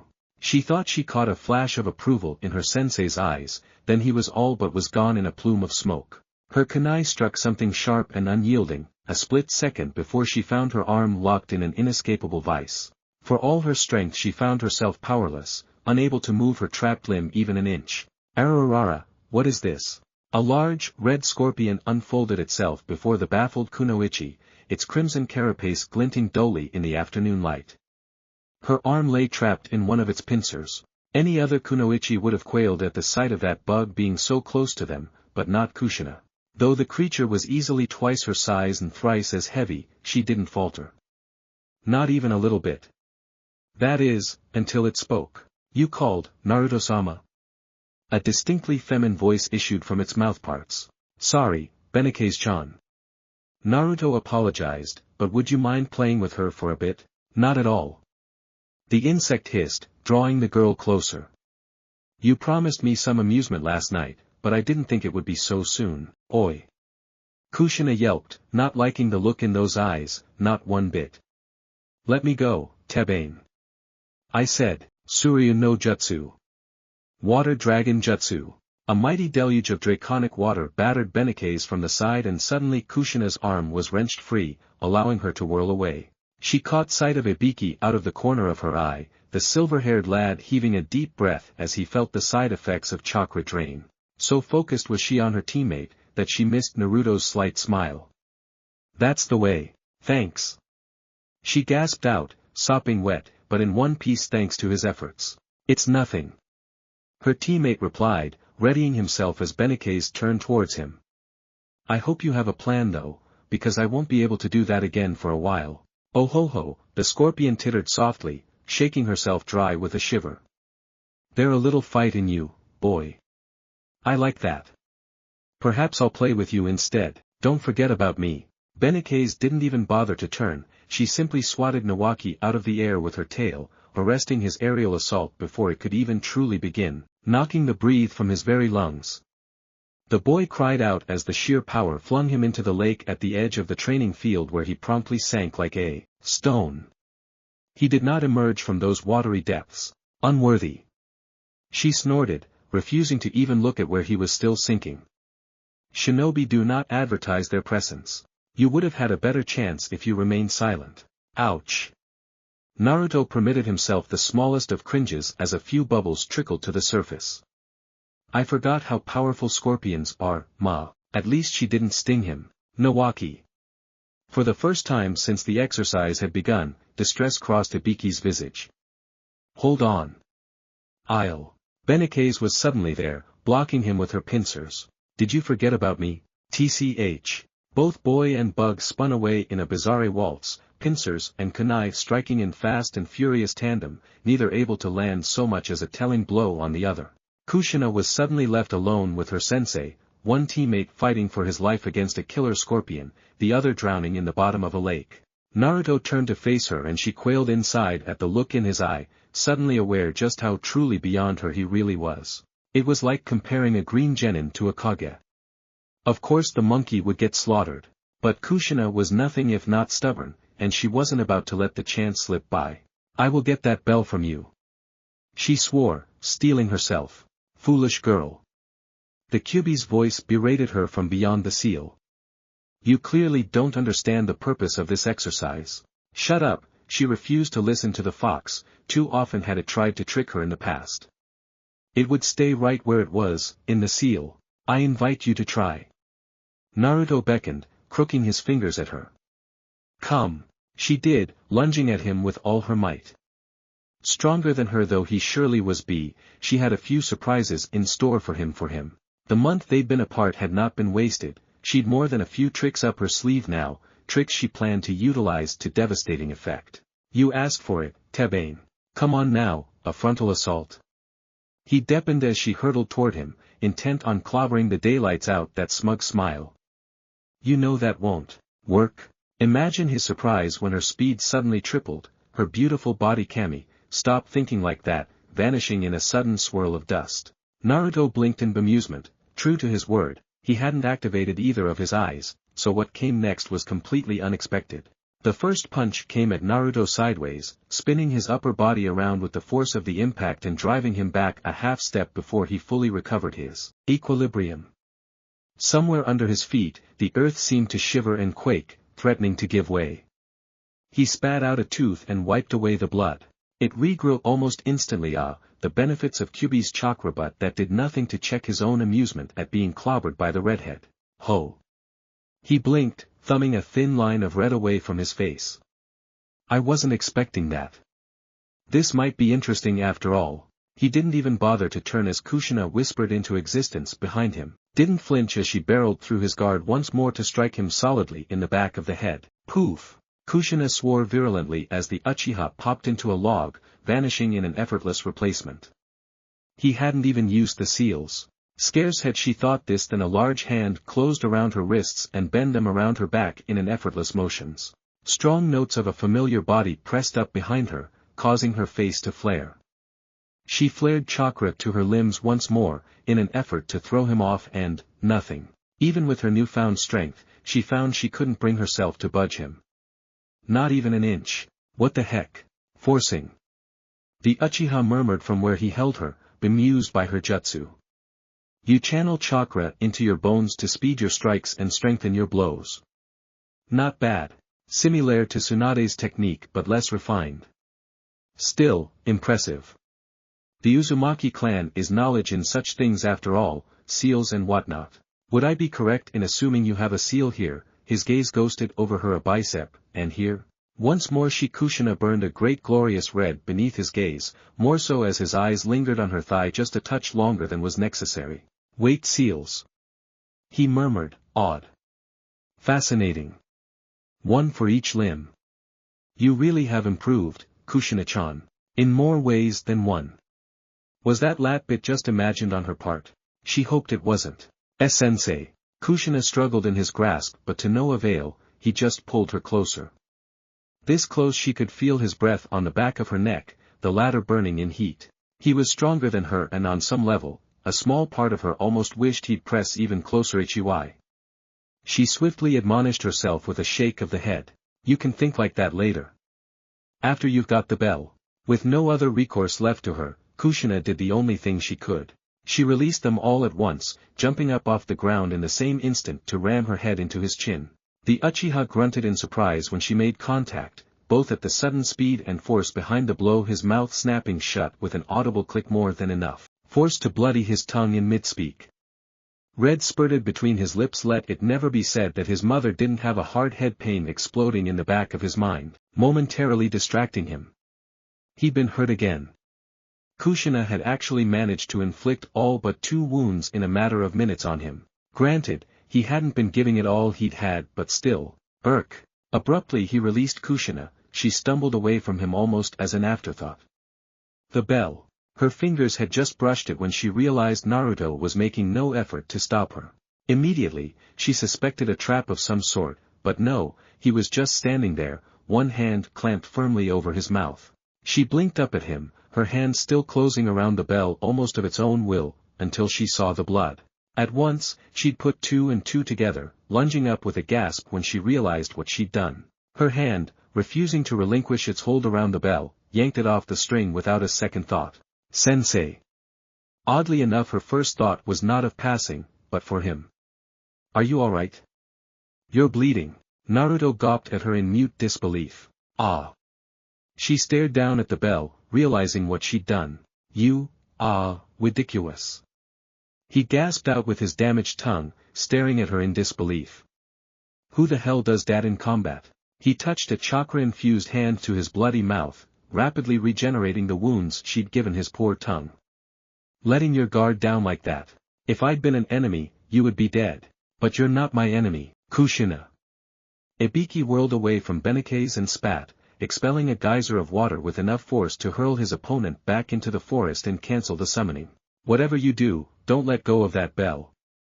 I've figured out the purpose of this test.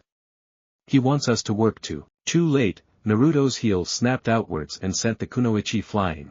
Kushina barely managed to block in time, the 16-year-old nimbly folding her arms over her stomach not a moment before the Uchiha sandal shoved her off and into her. Comrade, you were warned that I wouldn't make any more concessions.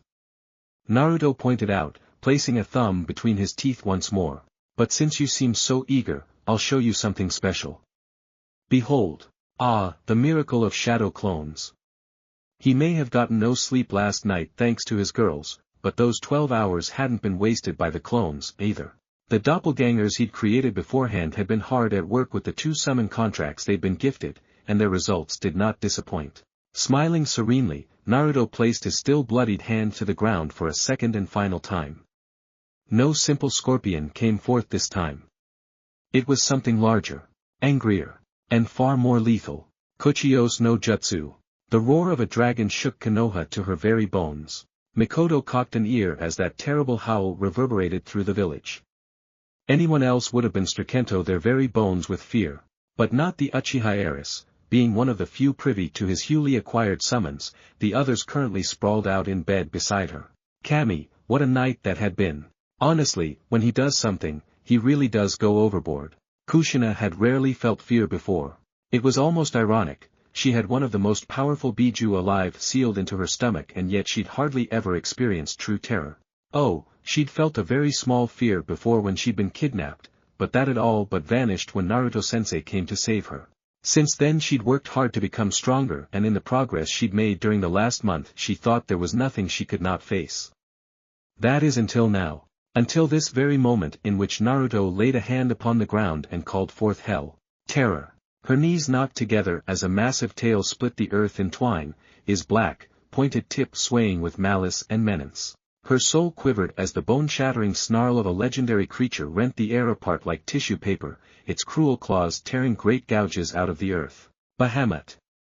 Naruto barked, arms folded, standing tall and proud upon the beast's head. He may not be the king of dragons, but he'll do for this demonstration. Well, shit. Ibiki muttered beside her. That's not fair at all. The creature that rose out of that smoke was nothing short of massive, its gelded wings wider than the trees, bleak scales blotting out the sun itself. Large didn't even begin to define it, the summons towered over her, over the field, black eyes surveying the entire grounds with but a glance. A puff of smoke spurted between its nostrils as it exhaled, teeth the size of small buildings gnashing together in slight annoyance at being summoned so suddenly and out of the blue. What do you want, boy? Its voice shook the very heavens, a lone eye rolling up to peer at the human standing upon its crest. We agreed you would not summon me unless you had a worthy foe for me to face. See that girl down there? He pointed at Kushina, she's the host of the Kyubi no Yoko. Worthy enough for you? Interesting. The dragon rumbled, fangs pulling back in a rictus of a grin. It has indeed been an age since I last fought with the old fox, but I sense she has no control over it. Besides, even were we to fight, our battle would all but destroy your village. Perhaps I would be interested when she has better control over it. That's not very nice, Tebane. Nevertheless, you are still weak. Bahamut huffed, indignant. And I have no interest in weak opponents. We will meet again when you are a stronger, Uzumaki. I pray for your sake that you are able to entertain me when the time comes. Until then, farewell. He vanished in a resounding plume of smoke, leaving Naruto to alight neatly on the ground. Man, dragons real are hard to control. He said, almost drolly. Now do you see? If he hadn't already eaten, the two of you would have been snacks. You two got lucky, very lucky. In the future, you'll be fighting enemies who won't hesitate to make mincemeat of you or worse, his gaze slid to Kushina, kidnap you and use your bodies for their own nefarious purposes. Her subsequent shiver said that he'd drilled the point into her. Now since someone decided to mess up my little exercise, we're going to switch things up a bit. Slowly, almost languidly, he took an arm from his pocket. Kushina collapsed onto her hands and knees, painfully aware that she'd been saved by the dragon's pride. Had Naruto actually sicked said beast on them, they wouldn't have stood a chance. But now what was he up to inside that head of his?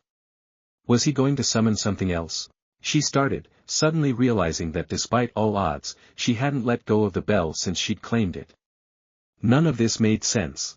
Unless, he was trying to mislead them. But I thought you said only one of us could pass.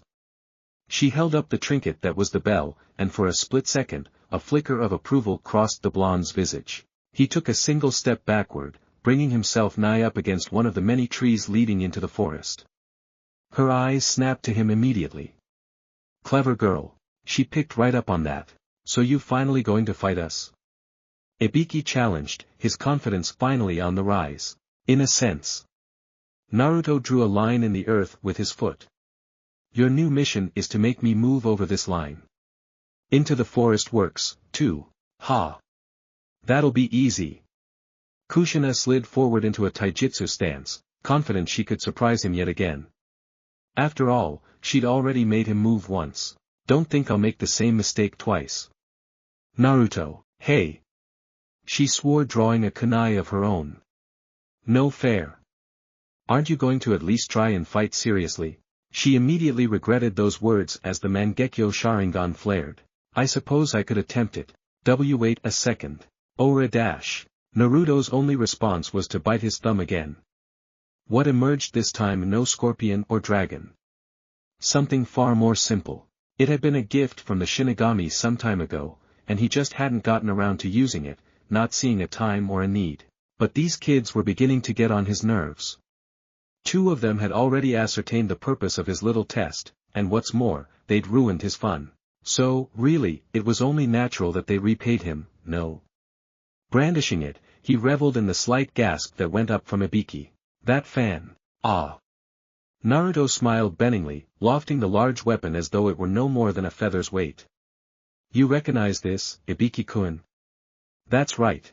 It belonged to my ancestor, Uchiha Madara. Which means. Still smiling, he swept it forwards. You know what it can do. But he could brain the boy with the deadly weapon. The forest erupted into movement. Earlier, Nawaki had spent a good 5 minutes pondering his next move at the bottom of the lake, tucked away in a bubble of air. It wasn't all that draining to maintain, especially when one considered he needed only cover his head and replenish the oxygen every few seconds. He knew fair well his teammates were fighting and losing up above, and despite all his eagerness, he was loath to join them. So, here he had sat, trying to figure out just how he was going to beat Sensei and get that thrice-damned bell. Admittedly, those options were limited. Naruto had hit dangerously close to the mark when he'd claimed the boy had no jutsu to call his own. Close, but not quite. He did have one technique that he'd been saving for a special occasion. It wasn't all that fast, but it was powerful, and draining. A single use could leave him almost entirely exhausted, but if it worked, Sensei wouldn't be in any position to fend him off. Not to mention he was one of only 2 shinobi who had the potential to do it. Darn it, he'd really wanted to surprise everyone, too. Steeling himself, he extended his senses, reaching out to every tree in the grounds. He felt their life force like a warm ray of sunshine, even here at the bottom of the lake. Still further he stretched his senses, even going so far as to pop a soldier pill and cease breathing within his tiny bubble of air. He had to concentrate. He would need every fiber of his focus if this were to work. The slightest break in concentration could prove disastrous. Brows steepling in concentration, he clasped his fingers together. Mokuton. Mokuton. Naruto whirled as the trees of the field came alive before his very eyes, roots rapidly erupting beneath his feet, snarling around his right arm before he'd even a chance to react. Would release.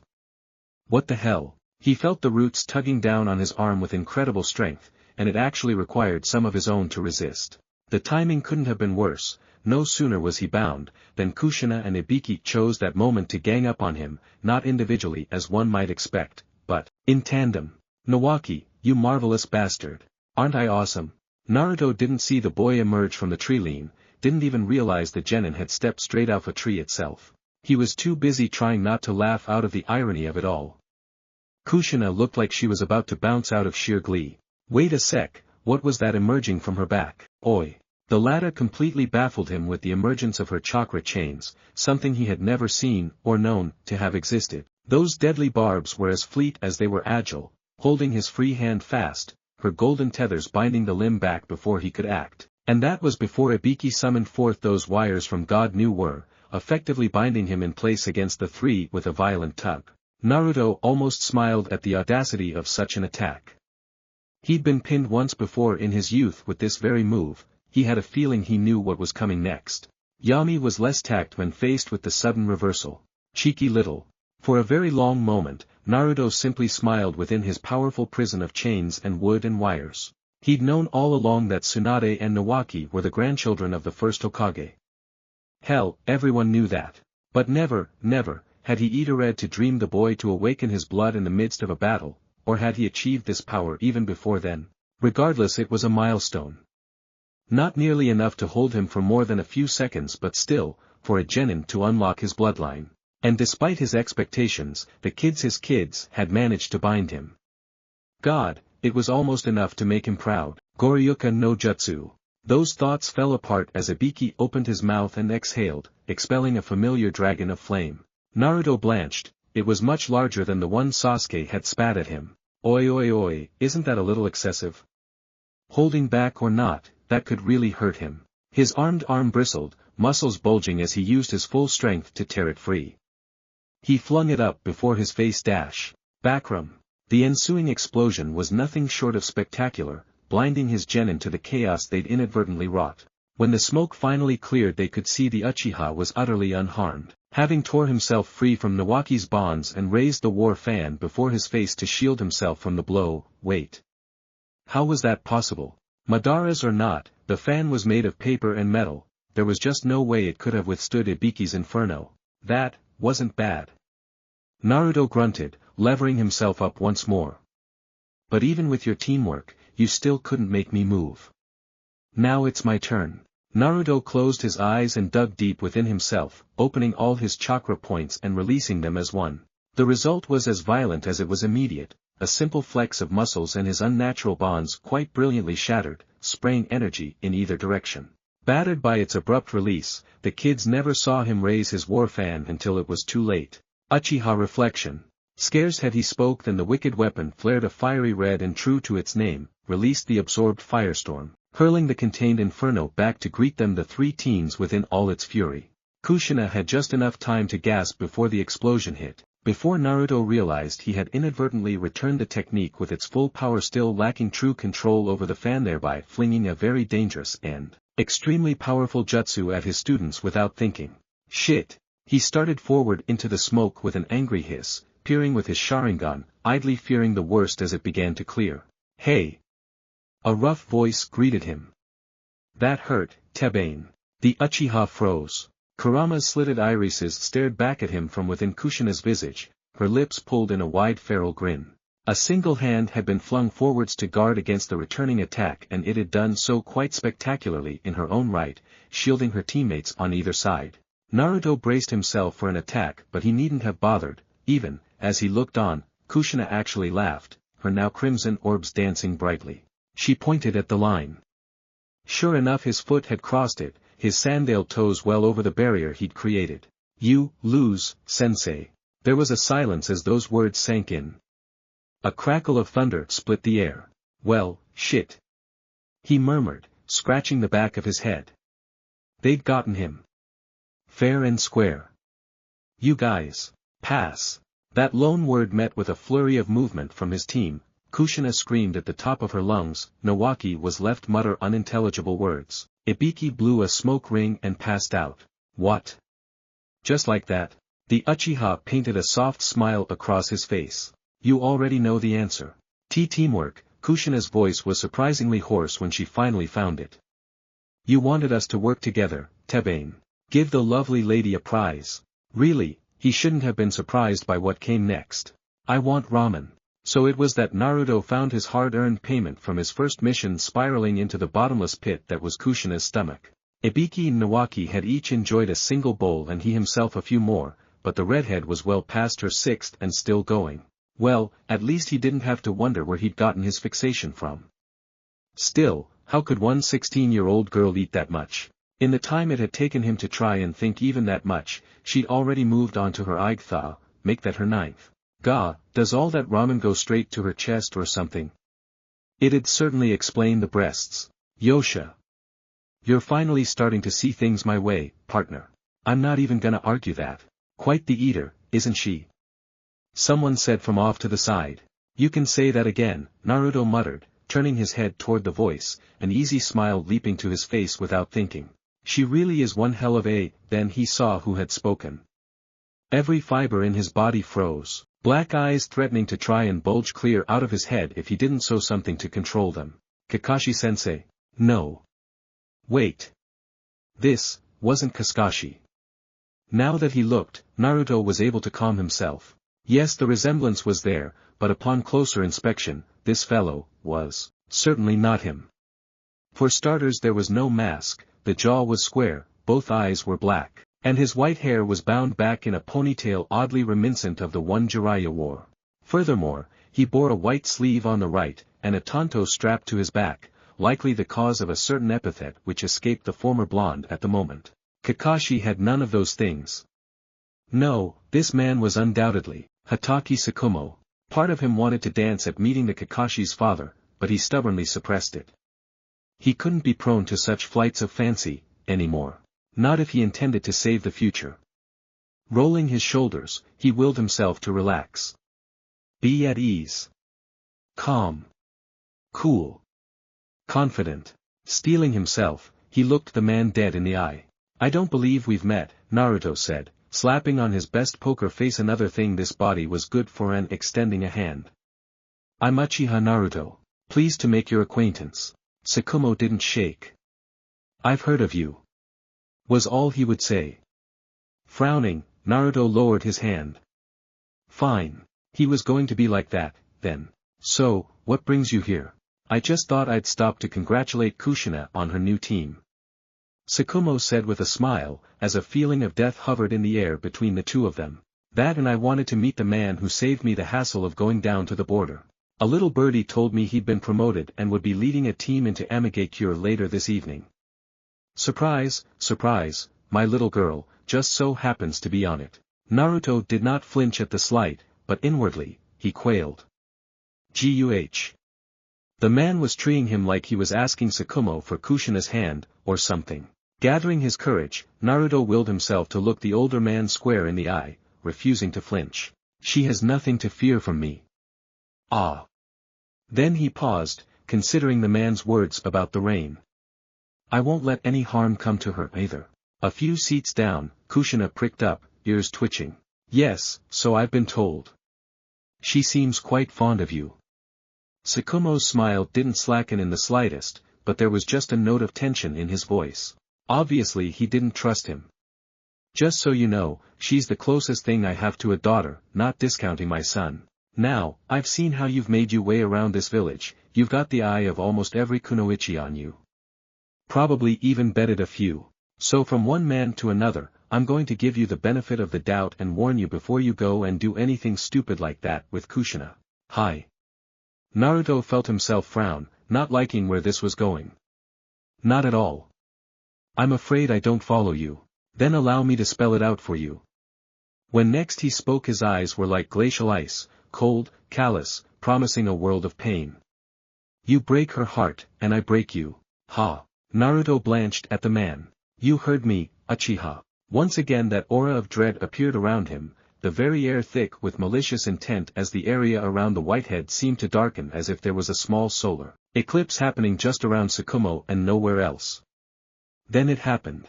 Even Naruto could not suppress a small shudder when it appeared, a Hanya mask, the kind used in Japanese no theater to represent a jealous demon or serpent. It crawled out from behind the man's deceptively slight frame, a mask of hatred that seemed to pierce your very soul. The fact that he had a pleasant smile on his face just made the look that much more creepy. You would do well to take good care of her. Understood? Yikes. This man made Orochimaru look tame. Ahahaha, I'll remember that. Good. The whitehead smiled and just like that, the aura of menace was gone. See that you do, and we won't have any problems. He slapped a hefty Ryu note down onto the countertop. Here. That ought to pay for whatever she eats. It'd be such a shame if you weren't able to make your rent this month, Seikumo.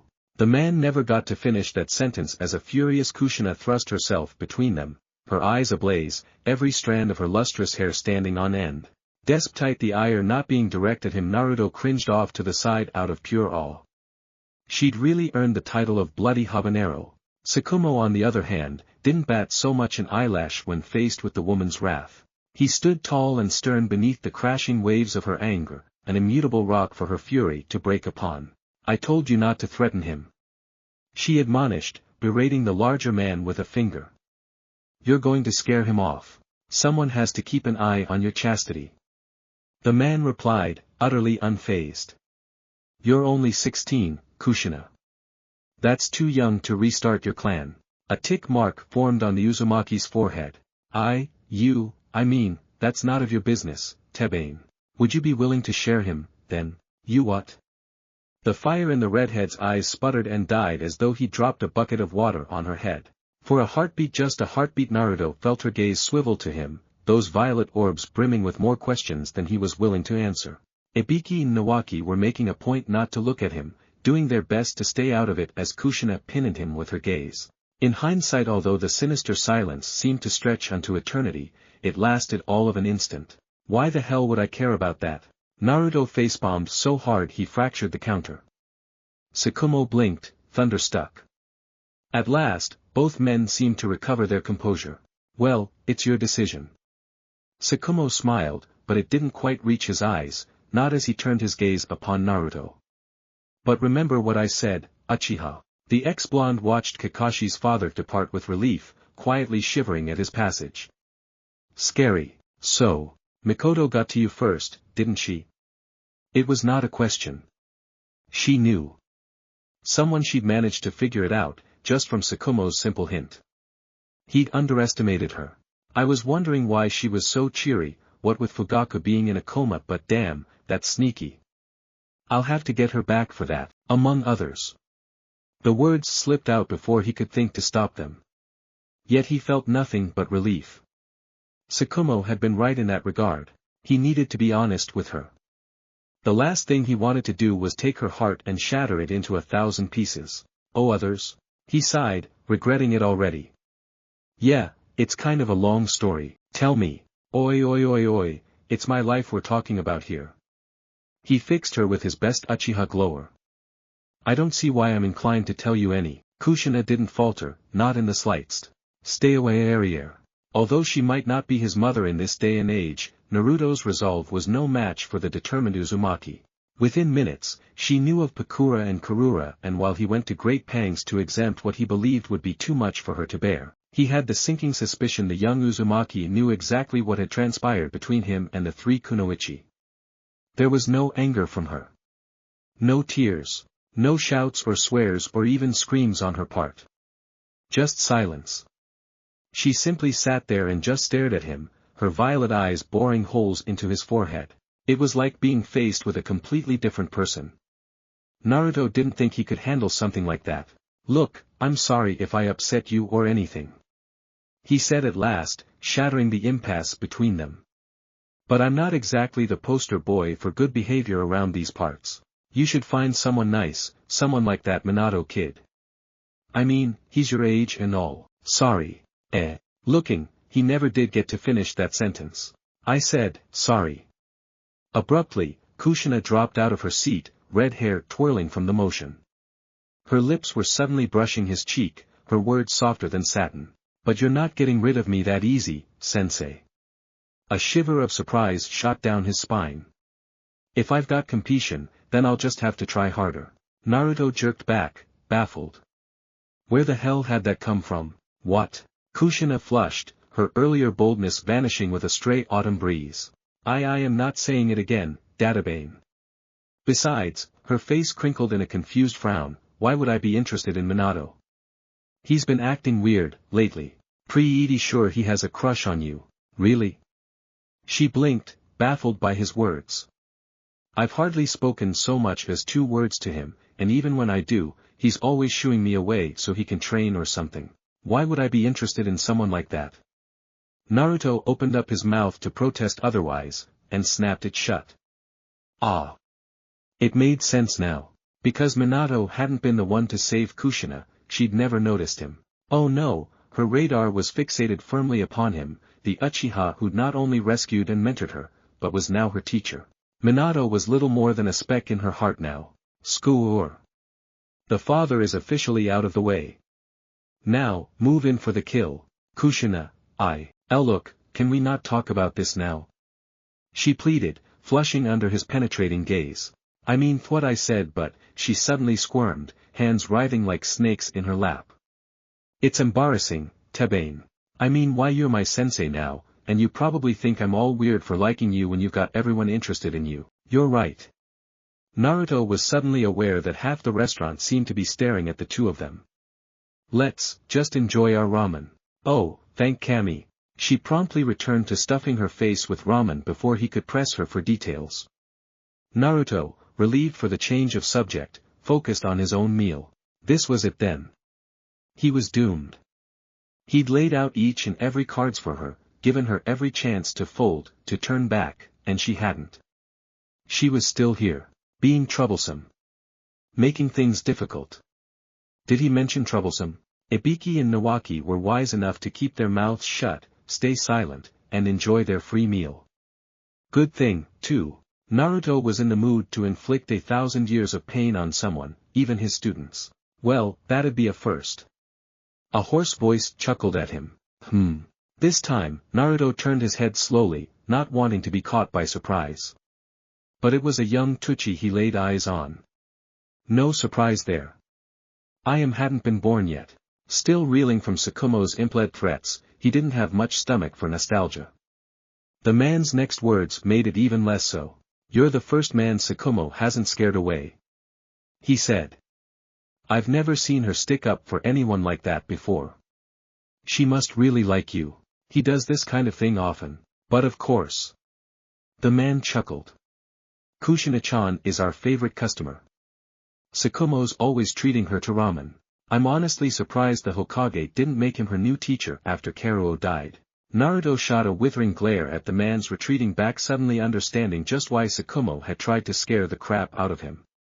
Still, who was this Karuo fellow? Had he been Kushina's old sensei?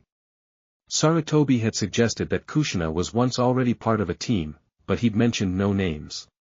So many questions. He stole a glance at his student, suddenly feeling intensely protective. I won't let anything happen to her. Yami pounced before he could take the words back. Well said. And if anything should happen between you 2, all's fair in love and war, right? Why do I put up with you again? Because if you got rid of me, you'd have no one left to argue with. Point taken. Naruto shook his head in mild exasperations, ignoring the chuckle of the older man as he raised his gaze to the roof of his favorite establishment. It really was nostalgic, treating his students to ramen like this. Even if one of them was his mother, a fact he seemed to find himself forgetting more and more often as of late. It was becoming something of a problem, his mom though she might someday be. It was becoming increasingly difficult to reconcile this young woman with a woman he barely even knew. As much as it might gall him to admit it, he was attracted to her. He was a young man after all, and she a young woman. It certainly did not help that his heart was already tangled up with 3 women. He cared about them, and now he was starting to care about her. Why? That was the only thing he could ask himself. Why now? And why her? It was not Kushina's fault, and he didn't blame the girl, well, not completely. Had Kushina never arrived he would have never started feeling this way. But it wasn't like she had intended for this to happen, it wasn't like Kushina even knew what was really happening. That still didn't change his question. Why? It was almost as if a loud crash, punctuated by a very female shriek, ended that thought before it could bloom. Why are you always SSS staring at my CHCH chest? Here we go again. Kushina muttered around a mouthful of ramen. The blonde's head whipped around hard enough to give his neck whiplash. His ears pricked up, his head turning towards the voice. It hadn't been Kushina, she was far too absorbed in her ramen to notice his wandering eye. No, that voice hadn't been hers. Still it was oddly familiar, it almost sounded like, but that was impossible. Intrigued, he trained his attention the two voices. Almost unbidden, Naruto found his attention drawn off Kushina and into the spectacle. Someone female was shouting, stuttering yes, but still clearly incensed by her comrade's actions. Hoshi-sama, I did not mean to. Then stopped staring, Hayashi. I was merely using my Byakugan to ensure that you weren't under any duress. You were staring. Smack. A resounding gasp put an end to those words in the same instant that Naruto dislodged himself from his stool. Sandaled feet touching the ground in the same instant that his body came careening through the blinds to put an end to the conflict. He barely heard Kushina's muffled cry of "Sensei, don't." At his back, but too late, his body was already in motion, his fingers wrapping firmly around the young man's wrist before he could so much as bat an eyelash, wrenching his arm up and out of harm's way. I think you should leave the lady alone, friend. He rumbled, Mangekyo flaring for emphasis. Don't you? Subsequent silence was deafening. Yeah, pretty sure you just made the kid piss his pants. Alright, he admitted to himself, maybe we should have used more tact. What's this we business, partner? Imagine his surprise when he found himself face to face with a young Hyuga Hayashi. Impossible not to recognize that damned face bickering with a young woman who could have been Hinata's biological twin, were it but for two things, the short bob of her ebony not dark blue hair and a pale, crescent-shaped scar taking up residence on her right cheek. The injury looked fairly recent to his eyes, it had the look of a wound that had only recently been tended to, possibly yesterday even. She stared at him in surprise, her mouth opened in a small round O of confusion, not expecting a stranger to come to her aid. Pardon me, she tripped over the word, but who are you? Ah, Gomen. Sorry about this. Naruto gently relaxed the iron vise that his grip, allowing Hayashi to wrench his arm free not a moment afterward. The name's Naruto. I'm still rather new to the village and well, I couldn't help but overhear your little squabble. Sharingan eyes swiveled upon Hayashi with an almost frigid disparity, causing the younger man to flinch. This guy bothering you? He was just leaving, actually. Hinata's mother, he was damn certain this was her, smiled sweetly, stammering ever so slightly. Isn't that right, Hayashi? Hoshihime, I must insist. Hayashi leveled an angry glare at Naruto. This, Uchiha, he cannot be trusted. Noted. Those lavender eyes were like chips of diamond, harsh and unflinching. You are dismissed, Hayashi. As you wish. Shamefaced by her curt dismissal, the young man whirled and stalked away down the street. Naruto fought the urge to stick out his tongue at the shinobis retreating back. What an asshole. He might have mellowed out in more recent years, but a young Hayashi was still every bit of the prick he remembered from his youth.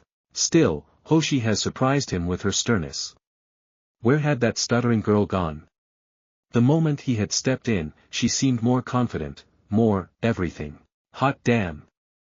Yami whistled wolfishly. Like mother, like daughter.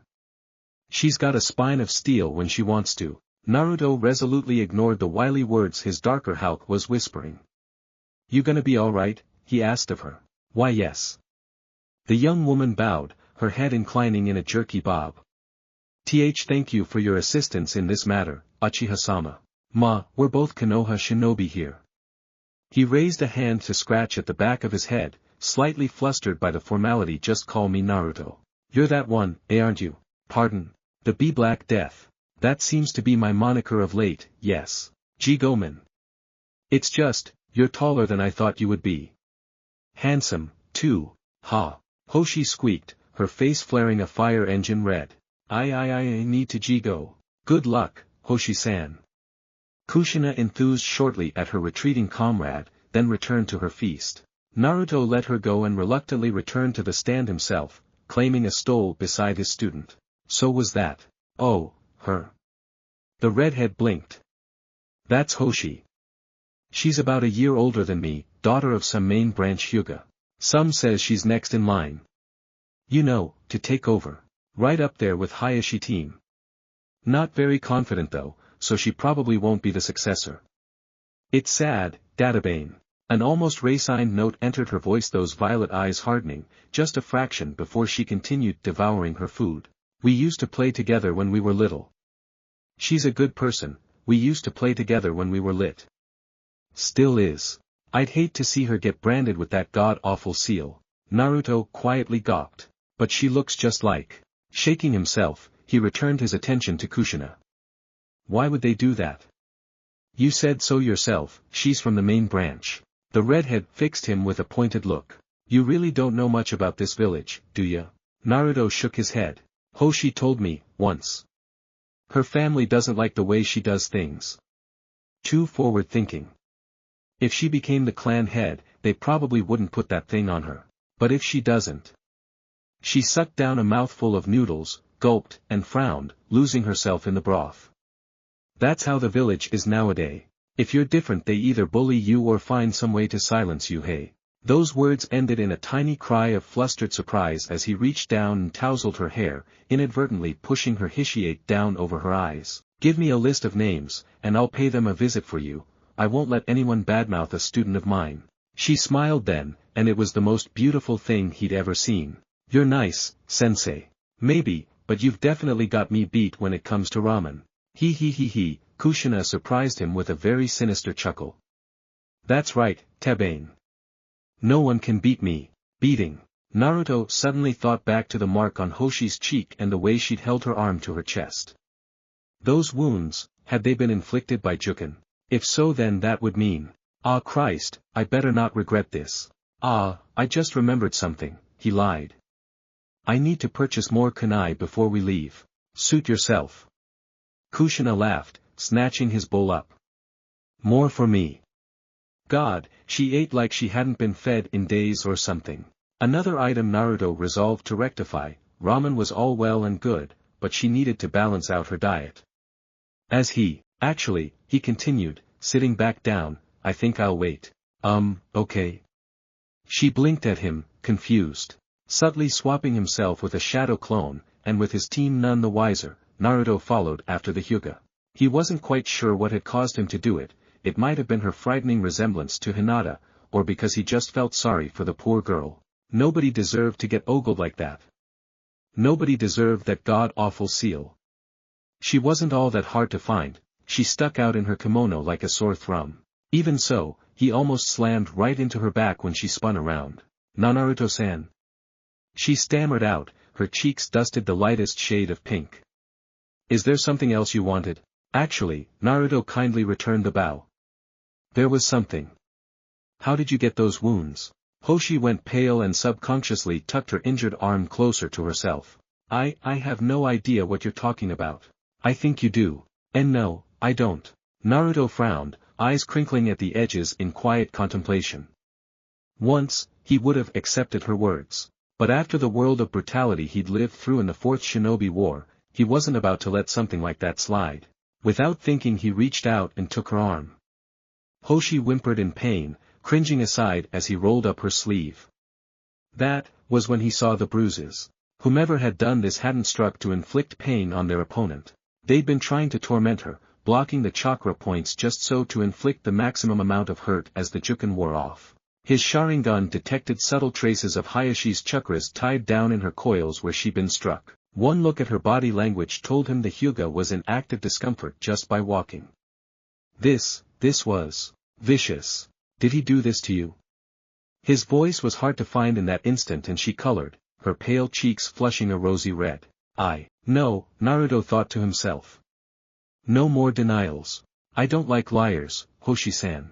The poor Hyuga wilted beneath his gaze. Hayashi was just expressing concern over my injuries. Her tone told him she very much doubted that was the case. Naruto had seen the look in his eye. He'd been ogling her, fawning over her like a piece of meat. If he had been the one to inflict these wounds and then the gall ask about them, he would. Do what? Yami challenged him. What are you going to do to a member of the Hyuga clan? Beat him? Kill him? Without suffering repercussions?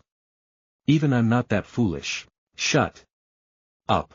Holy shit, you're actually pissed about this, aren't you? I don't believe it. I mean, you always did have a soft spot for the Hyuga, but damn ow. I'm about to get a whole lot angrier if you don't cork it. Naruto couldn't help himself, he was reminded of a certain Hyuga during the Chunin preliminaries, the beating she had suffered at the hands of her cousin. The only difference here was that argument was between two members of the main household, and it smacked of brutality. He didn't like it. Not one bit. Skiing softly, he began to open her tenketsu with his own chakra in a slow series of pokes, ignoring her quiet cries of surprise as he effortlessly reversed the damage that had been done her. Itai. She yelped when a particularly painful point reopened, her cry drawing attention from passerby. Finishing up with her tenketsu, he healed the fractures in her arms, as well mending them with medicinal chakra in such swift succession that Tsunade herself would have been hard-pressed to match him. He deliberately left a trace of his own energy to linger there in a warning. Something like that would be readily seen by anyone possessing the Byakugan. None would understand it, save for Hayashi. Benign or not, he would know what Naruto had done the moment laid eyes on Hoshi. Hopefully he wouldn't understand the silent threat. Hurt her one more time and you'll never be able to use Juken again. How did you do that? Hoshi blinked, eyeing the now flawless skin of her limb. The bruises, they were gone.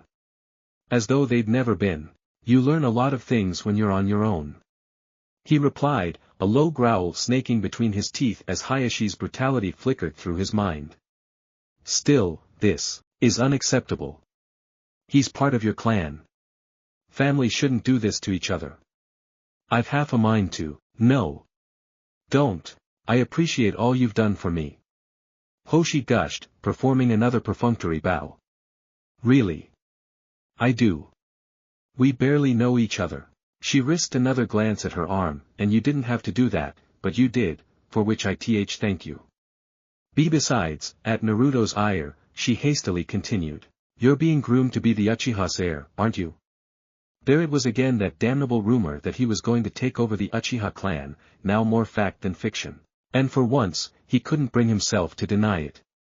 I don't want you to sully your reputation on my behalf. But, if I can take up just another moment of your time. Without thinking, his hand closed around hers. Looking back, he wasn't sure what spurred the action, perhaps it was pity. Perhaps he knew what it was like to be bullied and have no one care. Whatever the case, he did not fail to notice her fierce flush the moment his rugged hands met her soft palms. I've all the time in the world. She was silent for a very long time after then. When she finally spoke, her voice was the most naked whisper. What do you think I should do? Taking a deep breath, the Uzumaki in disguise calmed himself. He needed to be rational here. No matter how much he wished to push past her and storm into the Hyuga compound, then kick Hayashi's ass from one end of Konoha to the other. Rational, right. Calm. Well, the way I see it, it's your heart. You have to make the decision for yourself. Naruto frowned, thumbing his chin, drawing upon the lazy yet effective wisdom of an old friend. Besides, guys like that tend to swing one way or another. Either he's bothering you because he really likes you and he's sorry for what he did, which I seriously doubt, or he's just a pervert that you need to smack down before he gets the wrong idea. And if he's hurting you out of pure spite, you can't ignore that. I.S.C. She nodded, faltering on the last word. Are you like that as well, Uchiha-kun? It took him all of 3 seconds to realize the kun in there, then, and that she'd spoken of the former tense, not the latter. Oh dear Kami. Naruto jolted. Who? Me? Oh, no. No, no, no. He swiftly flung up his hands, old memories of Sakura and Tsunade rushing to the fore. I try to look at the eyes first, you know. Get to know someone first, maybe take them out on a date or two before I even think of staring. I've been clobbered way too many times when I was little to gawp at someone's chest now. It's rude, you know. Ah. She stared at him for a long moment after that, contemplating. The smile when it came, brightened her visage so much like her namesake. Father was wrong about you. He was. Naruto cocked his head aside, confused at the less than honorable mention. He'd never met Hinata's grandfather in his lifetime, there was virtually nothing for him to fall back on, let alone draw into this little conversation he'd accidentally st-con who was Hoshi's father. What was he like? Technically being her father made him both Hinata's and Hanabi's grandfather, yet knowing that did absolutely nothing to aid him in their situation. In the end, he settled for a shrug. Well, I suppose I should be flattered. Hi. She nodded. He said you were just like the others. But you're not. You're kinder than your clansmen. Yeah, I'm Mr. Congeniality. That got a slight smile again. I have enjoyed this talk. She said at last, stealing a glance over her shoulder to the Hyuga compound, looking a sore sight better than she'd been when they'd first met.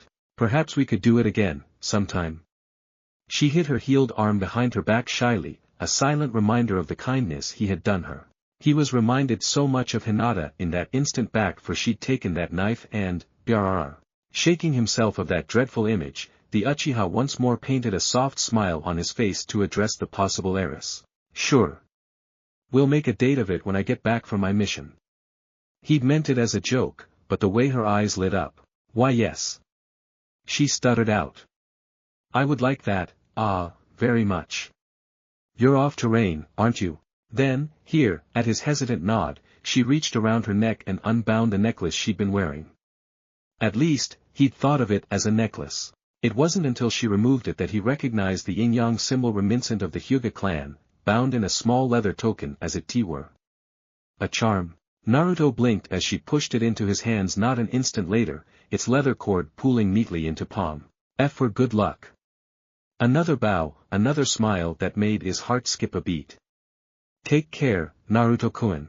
Naruto felt his throat run dry as he watched her retreat into the safety of the Hyuga compound. Did I just encourage Hinata's mom? Oh, snap.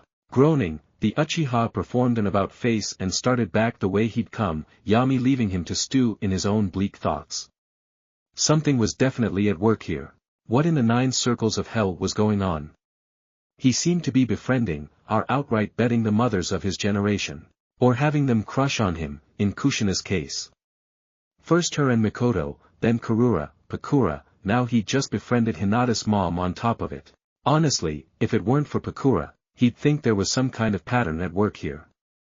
Maybe there was. He didn't know.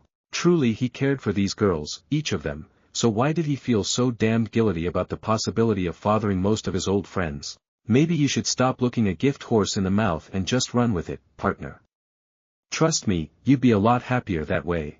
You might be right, he thought to himself. Fuck it. I'm not even going to bother worrying about this shit anymore. What happens, happens. He was growing weary of burdening himself with the what-ifs of this time, a problem he didn't need when he already had the fate of a world riding on his shoulders. Now that's more like it. Welcome to the dark side, my son. Yeah, well don't get used to me agreeing with you, jackass. He was just about to substitute himself with the clone he'd left back at Ichiraku when a hand closed upon his shoulder. Why the long face, man? Naruto's gaping mouth snapped shut with an audible click, a muscle jumping in his jaw. You know, I've had just about enough of being picked at today, Databeo. Whoa there, no need to get snappy, oi. The reborn Uchiha spun around, intent on biting the intruder's head off right and proper when he found himself face to face with none other than a young Shikaku Nara. Him, and a striking raven-haired woman at his elbow. Now, Naruto recognized the man's face almost immediately, though slightly less grizzled and lacking the trademark scar. He remembered the ponytail and lazy demeanor were like a kunai to the face, impossible to miss and easy to recognize, especially in Jonin uniform. God, he kept running into familiar faces today. The woman on the other hand, the man's girlfriend, perhaps, now she was a mystery. Naruto felt as though he should know her somehow, but all he got from her was lingering sense of nostalgia. Bah! Whomever she was, troublesome. The woman's smile showed teeth, a voice varying from saccharine to poisonous, emerged from those full lips. Those girls from the sand village were right. You really are kind. Hard-working, too. Nothing like Shikaku, over here. Her smile seemed a touch more deadly as she turned her gaze upon him. You haven't taken a mission in like what, a week now? Hey, it's not my fault. The Nara gave a jaw-popping yawn. The Hokage's got me earmarked for some black op in Kiri once the fuss in AIM dies down. Something about pulling some clans to the village. Naruto's right ear twitched at that remark, onyx eyes shining with a rare intrigue. Now this was news. He'd already assumed that he would have to take matters with Kiri into his own hands, but the old monkey was actually giving it enough thought to assemble a team. And Shikaku was going to be on it? Wait, you're going to be on that mission, too? What, you actually know about that? Shikaku blinked, his perennial smile vanishing in an eye blink. Who told you? I was the one to suggest it. Kiri hasn't taken any action against us yes, and with their Mizukage losing his mind, I thought now was as good a time as any to get some of their people to safety. Not to mention bring in a slew of powerful bloodline wielders in case things go south later in the war. But he didn't tell Shikaku that. No one needed to know that Naruto was angling to get the Yuki and Kagaya clans on their side. And possibly a certain strawberry blonde if she was around in this day and era, bad. Bad Naruto. He had enough problems as it was without worrying about Mei Terumi. Wherever she was, he was certain she could take care of herself. Maybe. Hopefully. Well shit, the Nara frowned, dragging him back to reality. The Sandaime did mention that an Uchiha would be leading the task force, congratulations, I guess. Naruto felt the back of his neck color at the man's unexpected praise. Gee thanks, someone snorted in the back of his head. How very like the weak, to bow before the whims of the strong. Naruto froze, then relaxed. Very funny, asshole. Hey, that wasn't me. Yami piped up. What the fuck? Look, I've got Shikaku right in front of me here, I don't have time for your antics. I swear, I didn't do it. It was someone else. Hey, what? You sure we're not sharing this body with something else? Great. That's the last thing I need. Shaking off his dread, he came to just in time to watch Shikaku getting berated by his as of yet unnamed woman. Is exactly what I'm talking about. She was saying. You need to take these things more seriously. That's why you need me on this. What the hell? He grouched. If Naruto wanted you on his mission he would have said so, troublesome woman. Well, I don't have any objections. See? Why can't you be more reasonable like him? Ouch, Shikaku muttered, though he seemed to take the insult with a grain of salt. To Naruto, it looked like he had gotten so used to his girlfriend making comments like this that he had gotten to the point where he simply shrugged the heavy words off. Such harsh words, Yoshi, he whined. Do you really hate me that much, Yoshino? What was that, dear? Oh, what did I say this time? Shikaku's voice rose, his mask finally breaking as she took hold of his ear and yanked. Come on, Yoshino. That's not fair. Naruto, help me out here. And you think I have a strange relationship, Naruto mumbled as he watched the byplay between the two. It was quite apparent that they had a long history together, even so they seemed to bicker like an old married couple despite the fact that they were way too young to even be engaged. The Uchiha sweat dropped, even he had seen that verbal gaffe there. Sorry, you kinda walked into that one man. Traitor. Well, good luck to you. Yoshino smiled, tugging her teammate along against his will. Keep those kids alive, alright? I'm almost looking forward to that mission of yours now. Something in that stare of hers made a tiny part of him cower, she wouldn't take no for an answer. And he'd thought Tsukumo was scary. Yes, ma'am. Naruto wouldn't realize it until he returned, but Yoshino Nara the woman who would one day give birth to Shikamaru had just flirted with him. Dear Kami. Yosha. Nawaki crowed, thrusting a fist into the air as they strode out of the gates and into the wide open world. This is it. My big debut. Look out world, here I come, Baka. Kushina snapped, tapping the brunette on the head. Save the exuberance for later. Naruto deadpanned, the expression oddly offset by Ibiki's quiet sigh. Some things never changed. They'd delayed long enough, departing at sunset rather than in afternoon, as their mandate dictated. But, he felt the rewards were worth it. For once, he now knew that his team weren't ranked genin rather mid to low chunin by their skill sets possessed some semblance of teamwork, and could actually manage to work together when the need arose. It wasn't idle, but the group that set out from those gates was a sore sight better than the untested genin he'd first been saddled with. Besides, for what he had planned, leaving in the evening is ideal. Now, the land of rain is a dangerous place. He began, garnering their attention with a glance. I won't lie to you, many of the shinobi there are cold-blooded killers, they won't hesitate to end you if you give them the slightest opportunity. Thankfully, that's why I'm around. If we're able to meet up with Jiraiya and his group we should be able to manage against Hanzo. The three of you will provide provisional support as needed but do not, and I repeat do not, engage Hanzo under any circumstance. He will waste you. Understand? Have you ever been there, sensei? No I haven't, but if the third put you 3 under me, he must have some idea of what he's doing, hopefully. Wait, so we have to walk all the way there? Nawaki whined. Who said anything about walking? Naruto replied, nipping the edge of his thumb and bringing it down upon the road. Kuchiyos no Jutsu. The dragons that arose out of the flames were smaller than Bahamut, but only marginally so. Ths first was a great green giant, its scales glinted brightly upon its slim form in the setting sun, golden eyes surveying the 4 of them with eyed curiosity instead of the dispassionate hunger with which the Prince of Dragons had regarded them before. But unlike the great black behemoth, this particular dragon inclined its head the moment it laid eyes upon Naruto, snout touching a portion of the road with a muffled snort. When it spoke, Kushina was startled to realize that it wasn't an it at all, it was a she. The second, a white lizard, was slimmer in appearance, his glacial wings all but dripping with condensation, its body more skeletal in comparison to its larger cousin. You called, Naruto Dano? Yo. Naruto grinned, patting her once on the head. Mind giving us a ride, Shirokuen, Midori-chan? I would be honored to carry you and your clutch upon my back into battle. HRMKH, the second huffed. I suppose I can do as such. Clutch. Nawaki tilted his head, confused as the Uchiha ushered Kushina onto its back. What's that? Ah, it's the way dragons refer to their family. Ibiki piped up before the latter could answer. What? Everything knows that. Behind him, Kushina flushed. Family, eep. Those words ended in a startled squeak as Midori's wings beat the air and roared upwards, soaring into the air with a gracefulness that belied her bulk. She cried out and held tight to Naruto, wrapping her arms as well as the rest of her firmly against him, eliciting a flush from Uchiha and Uzumaki both. He could feel a certain something pressing into his back that he did not want to think about right now, time for a distraction. One he had only to look down to achieve. Look. Kushina complied. What she saw there took her breath away. It was marvelous.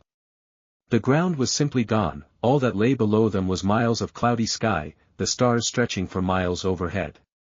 Serenity itself. There were no words that could possibly describe this moment for her, because her heart was utterly taken in this moment. It wasn't just a childhood crush, she realized. She was falling in love with him.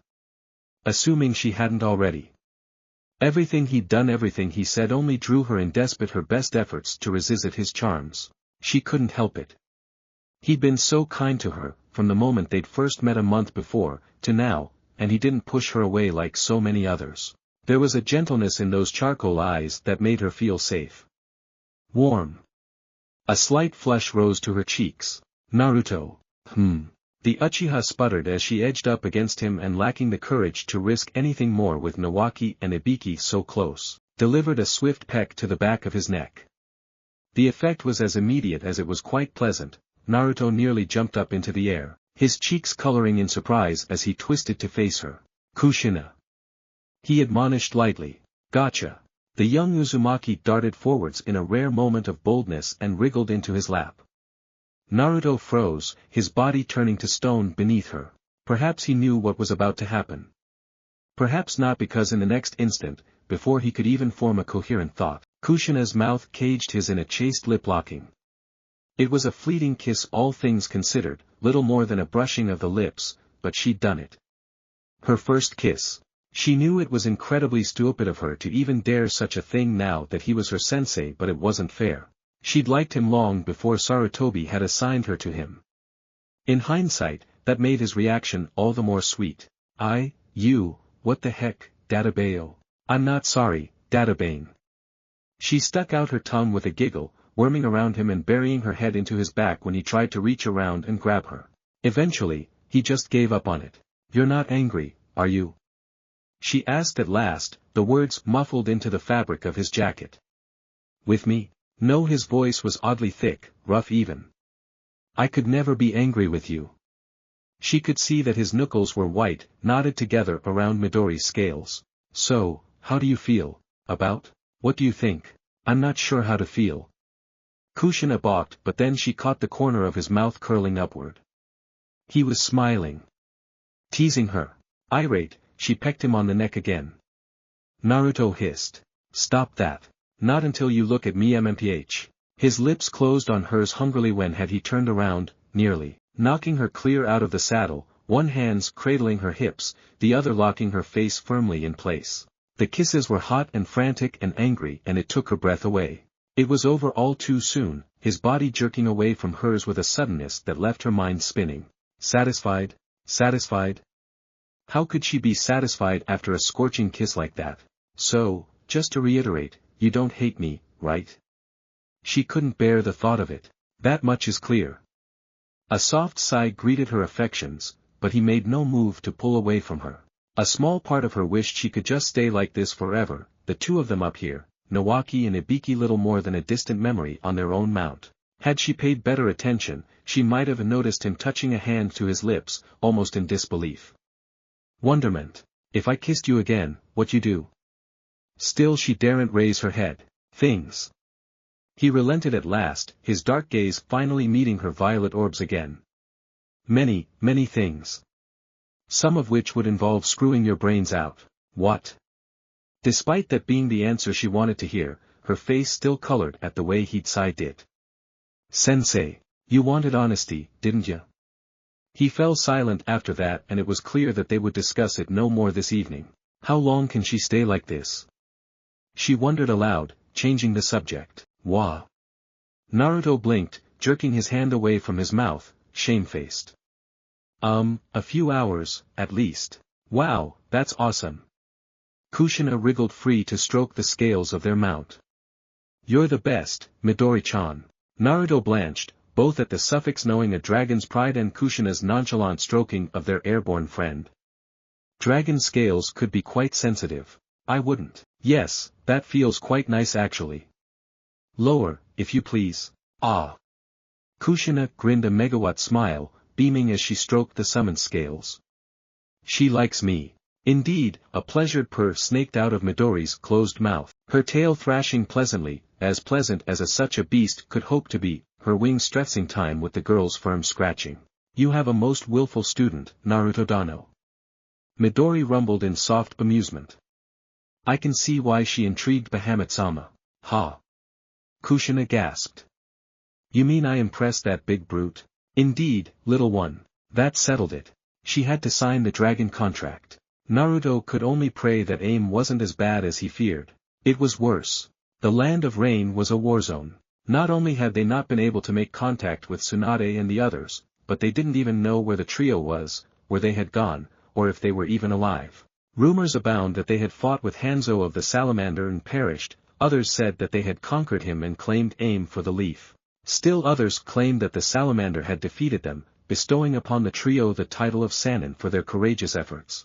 Naruto was inclined to believe the third, but none of that mattered now. Midori had been forced to land a ways back thanks to the conflict. Taking her into battle with so many jutsu flying simply wasn't an option. So here they were, in a land that seemed hellbent upon killing them. Bodies lay sprawled for miles on end, a handful of them aimed shinobi, but others bearing the battered Hishiate of the leaf. Ibiki remained unfazed, by comparison Nawaki looked sick to his stomach. My sister. Will be fine. Naruto soothed, patting the boy's back. She's too stubborn to die in a place like this. I hope. Kushina gagged, quietly retching at the sight of so much death. Easy now, he soothed her, glancing at the water's edge. We're in enemy territory. But, look out. That was all he heard before the fireball hit. Sensei.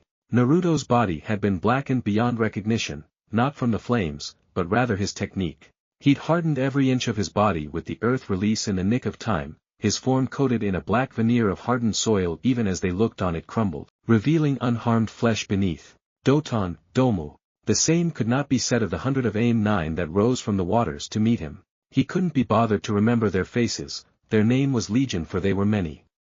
Too many to count. Greetings, Uchiha Naruto. One of them chuckled. We have been chosen by Hanzo-sama to entertain you this evening. Purred another. If you would kindly die for us. Okay, cliché much, but... Naruto took one look at their numbers and hissed. This was too many for a simple patrol. They'd been waiting for him. An ambush, then. But how? How had they known he was coming unless... Run! He shouted, realizing what was about to happen. You can't handle this many. But, run! Naruto daren't look to see if they obeyed his command or not, he was too busy fighting for his life. The first to step within range of his Sharingan found himself on the receiving end of a war fan to the face, and by then he'd no more time for thought. All the word was a blur of kunai and shuriken and fist and feet. He was at the center of the storm all, the eye of the hurricane. Sharingan tracked in impossible directions, he swung aside as kunai bearing an explosive note whisked past, peeling it off and slapping it onto the nearest shinobi. A swift shove thrusting the living bomb into his fellows with a deafening bang, sending his assailants flying. In that instant, a bloodied palm slammed against the ground. Kuchiyos no Jutsu. Bahamut roared out of the subsequent smoke with a defeating snarl, his tail sweeping aside scores of enemy shinobi. One more, the Prince of Dragons towered over the battlefield, striking fear into all he faced. An irate snarl burst forth from his throat, followed by a geyser of flame as he realized where he had been summoned. Again. I've got a small army for you this time. Naruto snapped back, ducking as a wall of wind threatened to tear his head from its shoulders. Shut up and be satisfied already.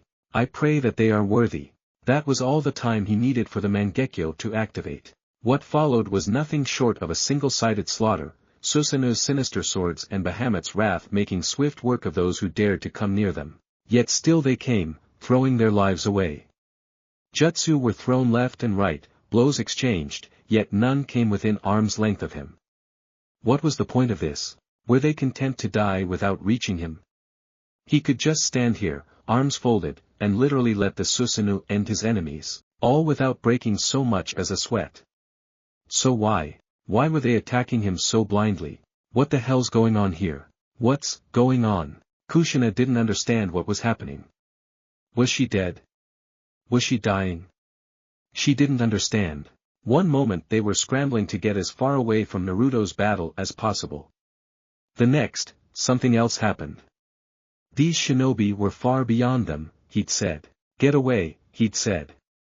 So they had, retreating to an acceptable distance from the fray whilst their sensei made short work of the army arrayed against him. It shouldn't have happened. They'd been on their guard. They'd been prepared, ready for impossibility of an ambush, or even an attack. Damn it, they'd been ready. Nawaki's scream was their only warning. Watch it. Before she knew what was happening, the ground was just gone. Earth rose all around them, swallowing them up before they could shout, spitting them out, somewhere else. The sounds of Naruto's battle were but a distant thing, a backdrop to the horror unfolding before her very eyes. Something massive reared its head, a large snout poking out of the rainy soil.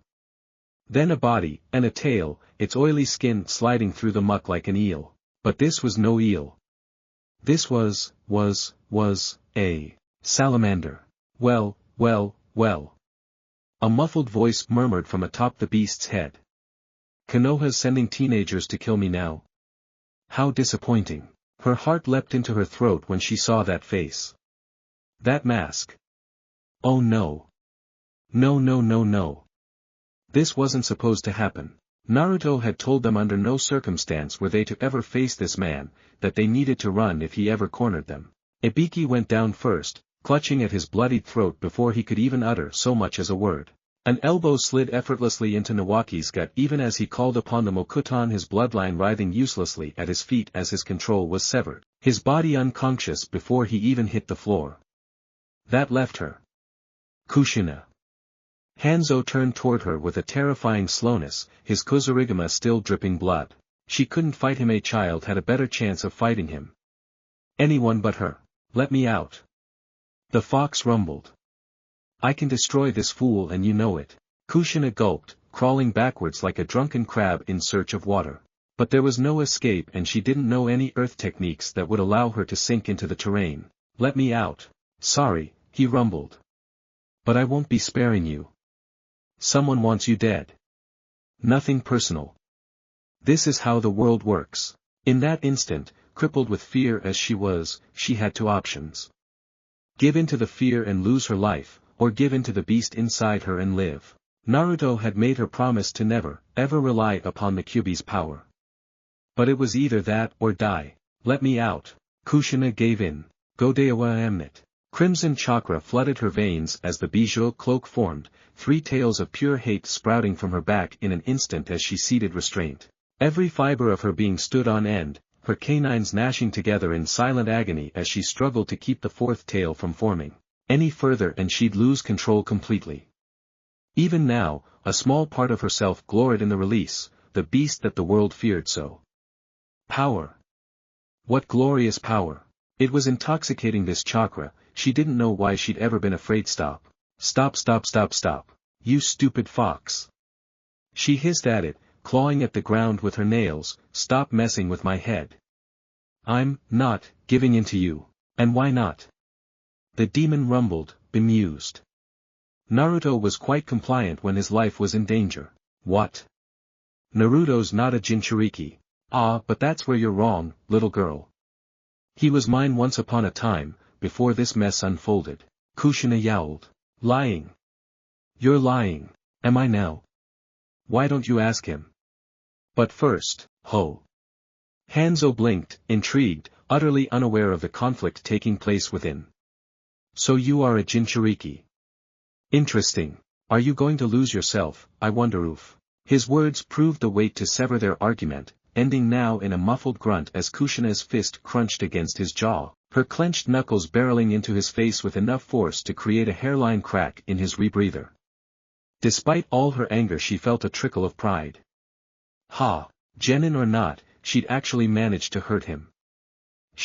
Why was she falling? What had happened to her chakra? Why was everything so dark? What was going on? I'll give you credit for hitting me, Hanzo's voice murmured overhead, his scythe once more filling her vision. But I know a thing or two about Biju and suppressing their chakra. Pity, though. You made me lose my last one, Kushina. Senior, say, get the hell away from her. The last thing she saw was a blur of black. Get the hell away from her. Oh. Hanzo paused, his kozurigama coming just short of pricking Kushina's throat, stopped by a hand wrapped around his wrist. Uchiha Naruto, I presume? You're late. I was expecting more of a challenge from your students. Naruto bristled as he beheld them lying there on the ground, their bodies beaten and broken. No. A quiet hiss of breath escaped his throat as the deadly edge drew blood. Not like this. They couldn't be, they just couldn't. If they were dead, no. Are you going to stand there all day, or are you going to attack me? Hanzo challenged. They won't live much longer if they don't receive medical attention. Oh shit. Don't lose it, partner. Bah dump. Ah Christ. There he goes. That did it. He thought he had snapped before when he'd nearly failed to stop Kushina's kidnapping.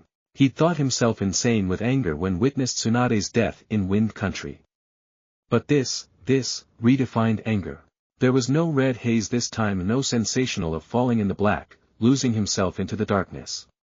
It was as simple as a flicking a switch. One moment he stood there, soaked in the blood of a small army, the fools who dared to stall him now slain. The next his mind simply ceased to be. He took in the prone, broken forms of his students of Kushina, and the Mangekyo flared to life in his eyes. There. Standing in the rain. He lost himself. Naruto screamed. Susanoo roared into existence around him, black bone and cold chakra writhing its angry tendrils in either direction.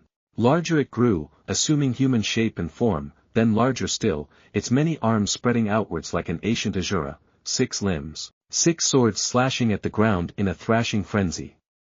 So great was its fury that the leader of the rain was actually forced to leap backward, seeking shelter atop the head of his mighty salamander, lest he be torn apart by the many blades. One thought stood at the forefront of his mind as he gazed upon the hellish creature that had engulfed the Black Death. What kind of Sharingan is that? Golden eyes glared out at Hanzo, a rictus of angry teeth parting in ghastly grimace as its master exhaled. 5 words were spoken, then a series of sinister syllables that not only chilled Hanzo of the salamander to the bone, but left him quivering in very real fear for perhaps the first time in his career. I will fucking murder you. Ho. Big words for an upstart. The salamander crooked his fingers into a claw, beckoning anxiously. But I wonder, can you make it? Jokei Mikaku. Naruto's shout emptied itself into the ground in a furious roar of fire, a sinister swathe of flame to accompany his bold statement. The very same technique that had nearly made a corpse out of Fugaku only earned the briefest of blinks from Hanzo. That flame. His hands flicked into the appropriate seals to meet him head-on, inwardly balking at the sheer mass of fire roaring forwards across the ground. Suetun, Sujinhiki. Ibus opened its mouth to aid its master and spat, expelling a jet of water to battle back the enveloping blaze. Too late he realized his mistake. The inferno had been little more than a distraction for his clones to get the brats to safety. An errant wind jutsu blew away the mist before Hanzo could hope to make use of it, and hell was revealed. Those damn eyes conveyed but two words unto his frightened mind. Black Death. Hanzo reared back, fearing the worst as Naruto started forwards at him. That was when the Susanoo began to shrink. Instead of growing larger as was often its wont, the massive creature of black chakra and Gon had the opposite effect, conforming itself to his every feature, forming a suit of ethereal armor over the already deadly Uchiha. But Uchiha or not, he was a mere man, and no man could hope to stand against Ibus's poison once exhaled. Of that much he was certain. No man, Uchiha or otherwise, could defeat him. None. Raitun, John. Naruto opened his mouth and Ibus vanished in a torrent of light. It all happened so fast. One moment, Hanzo was standing astride his might mount, the next, Ibus was gone, disintegrating out from under him as the terrible radiance slammed into the mighty beast. The poor salamander hadn't even had a chance to dispel itself. It was well and truly dead before it knew what had happened. Hanzo was lucky enough to leap away with his skin intact, his shoulder cloak smoldering away from his back as he flicked through the signs to counter. Futon, de Tapa. His wind jutsu never found its target, because Naruto and his blast were already long gone, the angry gale scouring yet another scar into the land of rain.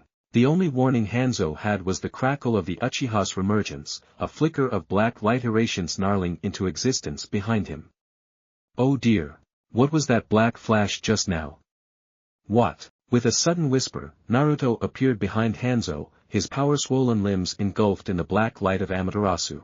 He was extremely close to the leader of rain, a powerful leg bent back and ready to snap forward at his skull. Hanzo saw him and reached around with his Kusarigama, but he already knew he wasn't going to be fast enough. Any hope of him outmaneuvering the Black Death was non-existent the moment that man had decided to unleash his true might upon the world.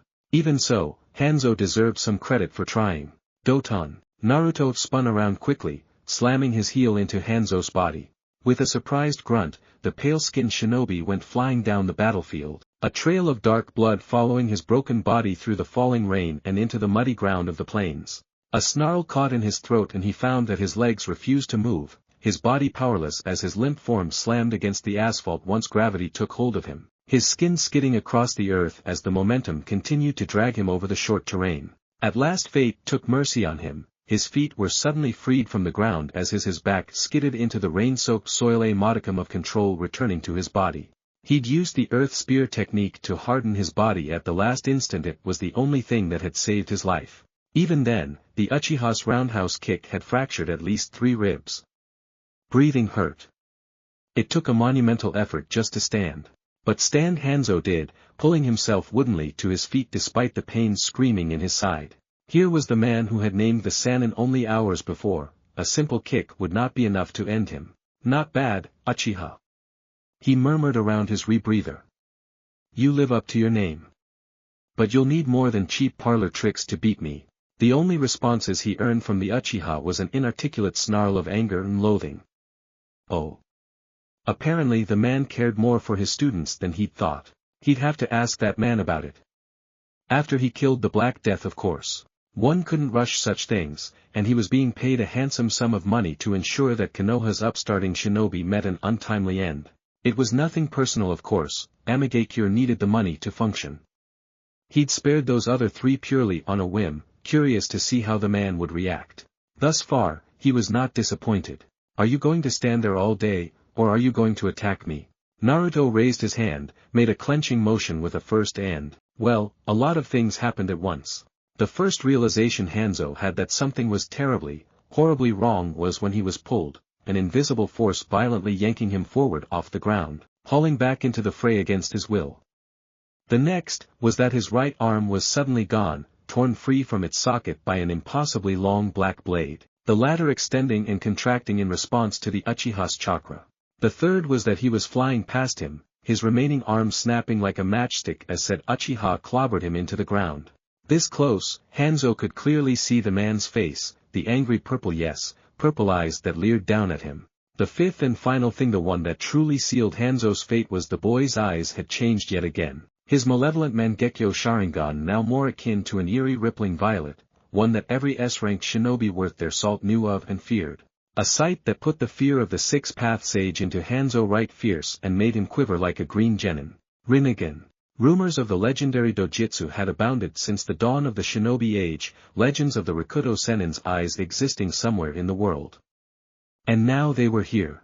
Engaging him was the last thing Hanzo wanted. Now what he needed was to get the hell away from this madman that was attacking him. He was outmatched in every conceivable way. In the time it took him to think of a strategy, the Blackette only brutalized him even further still, extending a hand until his palm laid flat upon the prone man's back. 2 words were uttered, a single series of syllables that spelled doom for the leader of Amigekure. Shinra. Tensei. Ground. Earth and Hanzo became intimate in impossible ways, earth bursting before his form. Down he plunged, his body shooting through the soil like a human splinter, only to emerge once more as the almighty push cleared a path through the horrible dent in the earth. A path by which the poor man continued to suffer. Yelling incoherently, the enraged Uchiha dragged Hanzo's face down onto his rising knee, before grabbing him two-handed by the arm and tossing him away overhead. The man's mind was left whirling, as was his field of vision. All the world was a rain-soaked blur, one he could no longer make sense of. What is happening? Naruto was suddenly there to greet him again, his boot slamming down on the man's chest with enough force to put an atom bomb to shame. Not that the latter had been invented, yet, but someday, the world would look back and tremble when they saw the size of the crater that single stomp had created. His heel pressed down against Hanzo's chest, pinning him to the ground, denying him any chances of escape. No words were spoken, no finally taunts uttered. He simply held Hanzo down with one foot, the man's chest caving underfoot. A single unspoken command was given. Susanoo. Naruto towered over him, that ghoulish skeleton flickered to life around him once more. It was larger now, larger than anything he had ever seen, its master ascending with, trapped within a lone jewel atop its head. And it was still growing, its ever-expanding foot all but grinding the terrain to a pulp beneath its heel. And still the man did not die. Hanzo opened his mouth to plead for his life. Too late, he realized there would be no mercy. Higher the black Susanoo towered, then higher still, its former piercing the weeping clouds themselves. It was massive, larger than a mountain, greater even than a Biju. It drew its blade in one fluid motion, and it was then that he knew his death had come. There would be no split-second intervention from a third part to save him, no moment of respite from his aggressor. Oddly enough, he didn't feel fear. It had been a good fight, all things considered. His employer would doubtlessly be furious to learn that Konoha's Black Death would only continue to grow from this encounter. It was a good fight. Closing his eyes, Hanzo of the Salamander consented himself to death's frigid embrace. His last thought was thus: Black Death. Then the black blade descended and he knew no more. Tired. He was so goddamned tired. Naruto had never been more exhausted in his life. Awakening the Rinnegan was one thing, but calling upon the perfect Susanoo, his body was taxed to its very limits. He barely had enough strength to create a trio of shadow clones to carry his student slumbering forms to safety.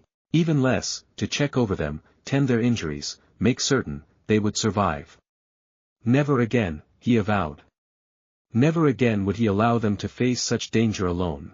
They would learn from this experience, would live to see another day, another sunrise. Hanzo would not. Almost as an afterthought, Naruto approached the man's corpse. Hanzo's body was barely recognizable thanks to the Susanoo's pulverizing power, but enough of him remained that his scrolls were relatively intact in any case. He plucked the salamander contract from the shinobi's broken body, stowing in on his personage. It never hurt to pick your enemies clean. Speaking of which, he'd need proof of the man's death. Sword still in hand, he considering the man, appraising him.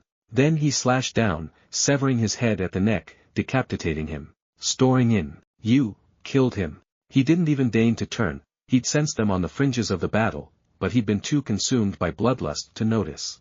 This close it was impossible not to recognize their chakra, what little they had as untrained children, yet his heart still skipped a beat nevertheless as he drew nearer. It was them. He'd been so focused on finishing Hanzo with all of his power that he hadn't even paused to consider the possibility that his perfect Susanoo, massive as it was, could attract unwanted attention. Yeah, I killed him.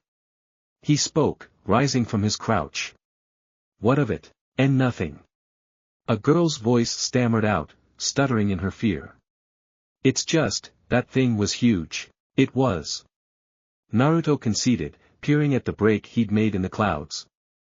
This country needed something big to put an end to her tears. Indeed, for the first time in nearly a century, it was no longer raining. The sky was blue and clear overhead, the sun poking its head fearfully between the break almost for fear of being punished. Beautiful, huh? Naruto chuckled. You say that like you mean it. Another voice challenged his words. I do. So, are those your students? Naruto's gaze drifted to Kushina, Ibiki, and Nawaki. Yes. He supplied quietly, still refusing to look at them. They'll be just fine. They're strong. For a long moment nothing was said. Finally, the girl spoke again. Who are you, mister? The name's Uchiha Naruto. He felt nearly 1,000 years old as he turned and laid eyes upon Nagato, Yahiko, and Konan when he saw their young faces. They were just as he'd imagined they would be. Those are some mighty fine eyes you got there, kid. Just like mine. To his credit, the redhead actually held up under his stare for a moment before his courage faltered and he ducked behind his companion, the latter eyeing him up and with an expression eerily akin to awe, or perhaps fear. But these three had nothing to fear. Not from him. Nagato. Yahiko. Konan. They were here. Naruto couldn't help it, he laughed, it was a soft, throaty sound. This changed everything. The strength left his legs then, he played it off by crouching down before them. You kids have names? He asked, benignly, despite already knowing. They supplied them. No parents, huh? Even hearing their tale for a second time, he still felt sorry for them. If it makes you feel any better, I never knew my folks, either. But you know ninjutsu. Yahiko pointed out. Yeah, because I worked my ass off to learn it, Databeo. Can you teach us? Oi now, that's a bit of a tall order there. Why do you want to learn ninjutsu? The boy immediately colored, but his bluster was swift to return. I wanted to make this land stop crying. That's already been done. Naruto pointed out. Then, because I don't want to lose anyone else. Naruto grinned. Good answer, kid. There was a silence after that, the three orphans unsure of what to say to this strange man. Ya hungry? He dug a hand into pouch, retrieving the rations he'd been saving for this very occasion. I've got these. Whoa. They were all but snatched out of his hands by Yahiko and Konan, with Nagato only slightly more reluctant to take his offered share of the food. Heh, I'll take that as a yes. Why are your eyes like Nagato's? Konan quested as she ate, peering at him. Smart girl, leave it to her to put two and two together. They're the same, but you're not an Uzumaki, are you? Nope, but she is. Naruto pointed toward Kushina's slumbering form. Maybe she's your long-lost cousin or something. Nagato jerked as though he'd been hit by a lightning bolt. This young woman was related to him by blood. He flushed at the thought. Konan wasn't so easily satisfied. You didn't answer my question. Well, he and I are the same in a way. Naruto smiled softly. These eyes help me protect those precious to me. Isn't that right, Nagato? You have someone you want to protect, don't you? The boy nodded quietly, his eyes straying towards his friends once more. Ah, it really warmed the heart. So, are you going to teach us or not? Persistent kid, this Yahiko. Now, all in good time. Naruto soothed as they finished off his rations. I plan on heading back once these three have recovered and I've found my allies. Their faces fell. Hey! I wasn't finished. He barked out, causing them to start. So, kids. Still smiling, he extended a hand to the three orphans. How would you like to become shinobi? The words were barely out of his mouth before they shouted him down. Yes. That's it for part 3. Thank you for watching and see you in the next video.